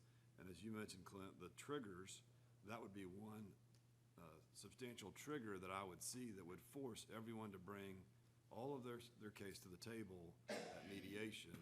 And then you would have time, if a mediation fails, to evaluate the other side and then present your case at arbitration, but you're not going to present your case outside of the facts that have already been presented. Because as the lady from Lowndes County said, they fight kicking and screaming to even start this process. But if you set that administrative deadline to set a closed record, well, then you better get started on the process, because you wait till the last minute, you're not going to have a good case to present at the end of the day. It's a great incentive in the ERISA law that I practice, so maybe it's something for you all to consider procedurally as triggers in this process as well. I think that's what we were trying to achieve in there, was to make sure everything gets disclosed before you go into the dispute resolution process, and you're not bringing, as Jim said, something out of your back pocket that you hadn't talked about before, right? This is all stuff that's been put on the table. All the sides have had a chance to respond to the other sides, and so everybody is fully aware of what's being put before the dispute panel. Right. To borrow from Judge Schwall, when I used to do landlord-tenant mediation in order to pay my way through law school, right? He would look at the parties and he would say, you can't put principal in the bank, number one. And number two, he'd say, now y'all go over and y'all talk to Mr. Ward and he's gonna settle this case, or y'all gonna come back in and he's gonna, y'all gonna have to lay out what you told him and figure it out. So you use that mediation process to make the arguments ripe, and then you close down what can be said after that, and it really will help you resolve the process later. At least I've seen that in my practice. I think one of the problems with both LOST and STS negotiations now, because it's simply if you fail to reach the consensus with the required parties, everybody gets penalized, is that there's politics, obviously, that enter into that, right? City officials got to show their constituents they're representing them. County officials have to do the same. Sometimes county officials get sort of divided between unincorporated and incorporated and having to represent all of them. But there are politics, we know. But we're talking about, with this dispute process, bringing in sort of a neutral third party from outside the county. And now you got to be careful about those politics, because politics hopefully are not going to be a selling point to them, right? They're going to base their decisions based on factual information. So you got to put together the case you're talking about. It's not just about, this is what we've gotten in the past and we want to continue to get what we've gotten in the past, or this is how we've done things in the past. Now you've got to explain to an outside independent panel why you want what you want and why that's the best resolution. And they've got to look at both sides. Yeah, my encouragement again with that is before that outside independent panel looks at it, that you have to present your highest and best offer and all of your case several days, if not weeks, if not months in advance. And then you got to live with that sting. I think we agree with Yeah, that. and I think that's absolutely something that the task force has agreed with. And your analogy to ERISA is something I'm not that familiar with on the closed record, but I get it. I mean, I think the analogy we were looking at, we were sort of seeing, for the lawyers involved, we were seeing this as like an appeal on the record. That's right. Where you can't actually introduce additional facts and so forth and data into evidence. So that was the model we had sort of in mind. I just would encourage you to find something other than just a, random deadline to do it. I think if you incentivize that with a mediation process where, hey, if you're not willing to go to mediation, that's okay, but this mediation process has to be held by this time period, and you either engage in mediation, or if you don't, then your arguments are closed. It has to be submitted to the other side, and your best offer has to be submitted to the other side. So what I'm hearing is sort of the non-binding mediation process at the front end, followed by not litigation, but instead followed by this arbitration model. That's right. So, yeah. So the arbitration model We'll definitely take that back and chew on that. And we had a discussion about whether it should be sort of the baseball model where they can only pick one proposal or the other, or they could sort of craft their own. I think the problem with having them craft their own is that you get some people that want to sort of appease both sides, right? And so they just do something in the middle because that's the easy thing to do. I think the way we've got it structured is it forces those parties to disclose all that information up front and do what you said, put their best proposal forward up front. And if they're not putting their best proposal up forward that's reasonable and backed by factual information, then they risk their proposal not being the one chosen. Right. When you talked about triggers that will incentivize resolution, I'm sure you have some more of those that you're mentioning, but I think this would be a substantial trigger that I have used in my practice for 20-plus years. It works. Mr. Chairman, if we can ask the lawyers to briefly. Yes, we've got just a few more minutes. If they can come up and briefly close us out. Yep, 7 minutes. I was going to say, I'm Larry Ramsey, Mr. Chairman, and committee members, ACCG, General Counsel. Always wise. I knew Clint and Jim were smart. Let the lawyers go last when they only have 5 minutes to talk. So I just want to make one comment. It kind of follows up on Chairman Burns' question from the previous one about litigation. There have been a few cases, and I want to let Rushi weigh in and be real quick. There's the underlying issue when it's come to substantive litigation has really always been based on one provision in the Service Delivery Strategy Act, and that's the provision that says that where a county is providing a service that primarily benefits the unincorporated area, then the county shall fund that service using basically non-countywide revenues, certain unincorporated revenues. And that's kind of been the genesis of most of the litigation, or at least all the cases that I'm familiar with that have gotten to a substantive decision at the court level, usually at the trial court level. The one case I will mention, we talked a little bit last time about right now there's a lawsuit between the city of Winder and Barrow County pending before the Supreme Court. That oral argument is 2 weeks, I believe.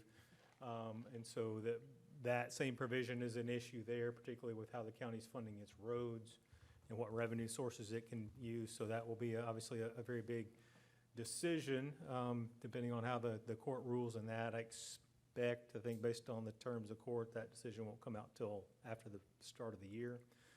But the one case I'll mention I think is probably relevant as you're talking through the resolution process is the Union Point versus Greene County case that came out in 2018. What the court said there was, and it goes back to this issue of kind of the Turner County versus Ashburn issue of what are the limits of what a court can do in this context, because you're talking about legislative type decisions about who's going to provide what service and how they're going to fund that. And what the court said in the Greene County Union Point case is that what the court's role is to basically make findings of fact about whether, about what the city and the county are proposing, and then send it back for the city and county to keep negotiating. I think that's the conclusion they had to get to avoid the Turner County problem of there being a separation of powers problem. Something we're struggling through and working through, as Jim and Clint had talked about, the dispute resolution process to try to balance that. But that does leave right now counties and cities, I think, in a bit of limbo, that if they do litigate, that basically all the trial judge can do is look at the issues, make some findings of fact, and then say, y'all keep talking, and come up with something, your own agreement. And so is that the best outcome? That's where we are, and that's kind of where the courts have left us. That's all I want to mention in a little bit of time. Turn it over to Rushi. And I agree with everything Larry just said. And a few more things I want to point out is I think between the last meeting and today, we've all heard about how complicated these issues are. And there's other complications. As Larry just mentioned, the Winder-Barrow litigation is a complicating factor. There's no question about that. When our joint LPCs met a few weeks ago, we asked our joint LPCs, how do you feel about us trying to address the issues that are at dispute in this litigation? And the majority of the people in the room were reticent to want to weigh in on that while there was litigation going on. So that is a complicating factor between cities and counties and on this statutory language and what we're drafting. In addition to that, these issues with service delivery don't just affect cities and counties. They do affect the people in those cities and counties. There's actually active litigation in the city of Adairsville right now between the city and a developer on whether or not a certain service provided by the city within the city limits should be provided to this developer outside of the city limits based upon confusions between what's on the map, what's not on the map, where they're providing the service, where they're not providing the service. So these issues don't just affect cities and counties, they do affect the people that live in those communities and future economic growth in those communities. So it does get very complicated. And another complicating factor we've heard earlier today, especially from Jim and Clint, about some of the ideas, particularly bringing in DCA a little more on creating these panels.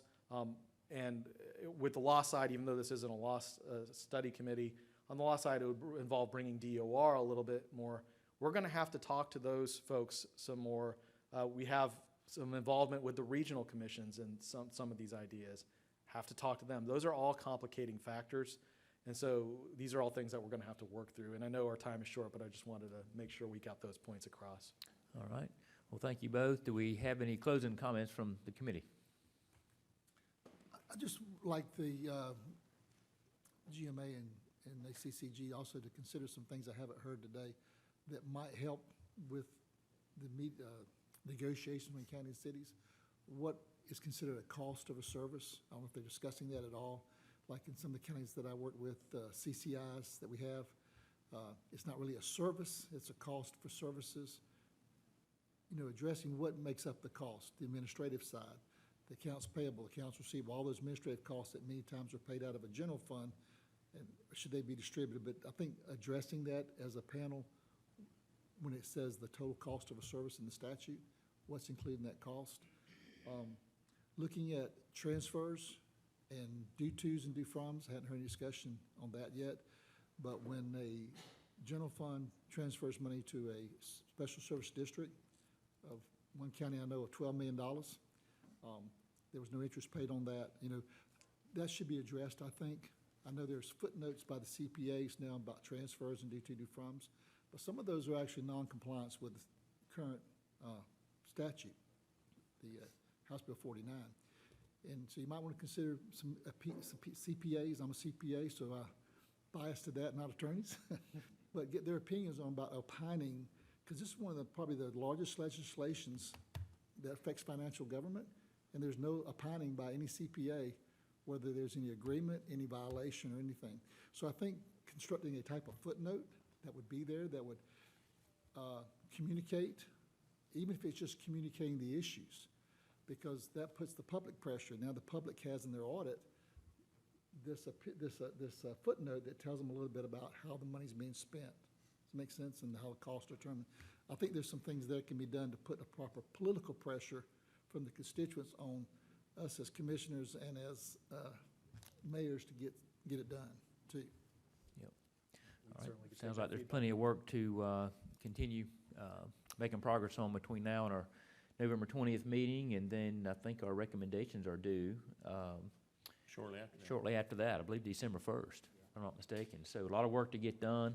I know our legislative counsel, Stuart Morelli, is eager to start drafting legislation for us, and I want to thank our Senate and House analysts, Nathan Corbett, Molly Aziz, and our House media specialist, Franklin Gomez, tells us that this meeting, although it wasn't live streamed, will be up on the General Assembly website by later today or tomorrow morning. Anybody needs to go back and review that. So thank you all for putting this on. Thanks again to Lowndes County for hosting us, and everybody for traveling down. Thanks to my great co-chairman for being a great host down here in his district. So. Well, I appreciate everybody's being gracious and traveling down to Valdosta, and safe travels back. We are adjourned.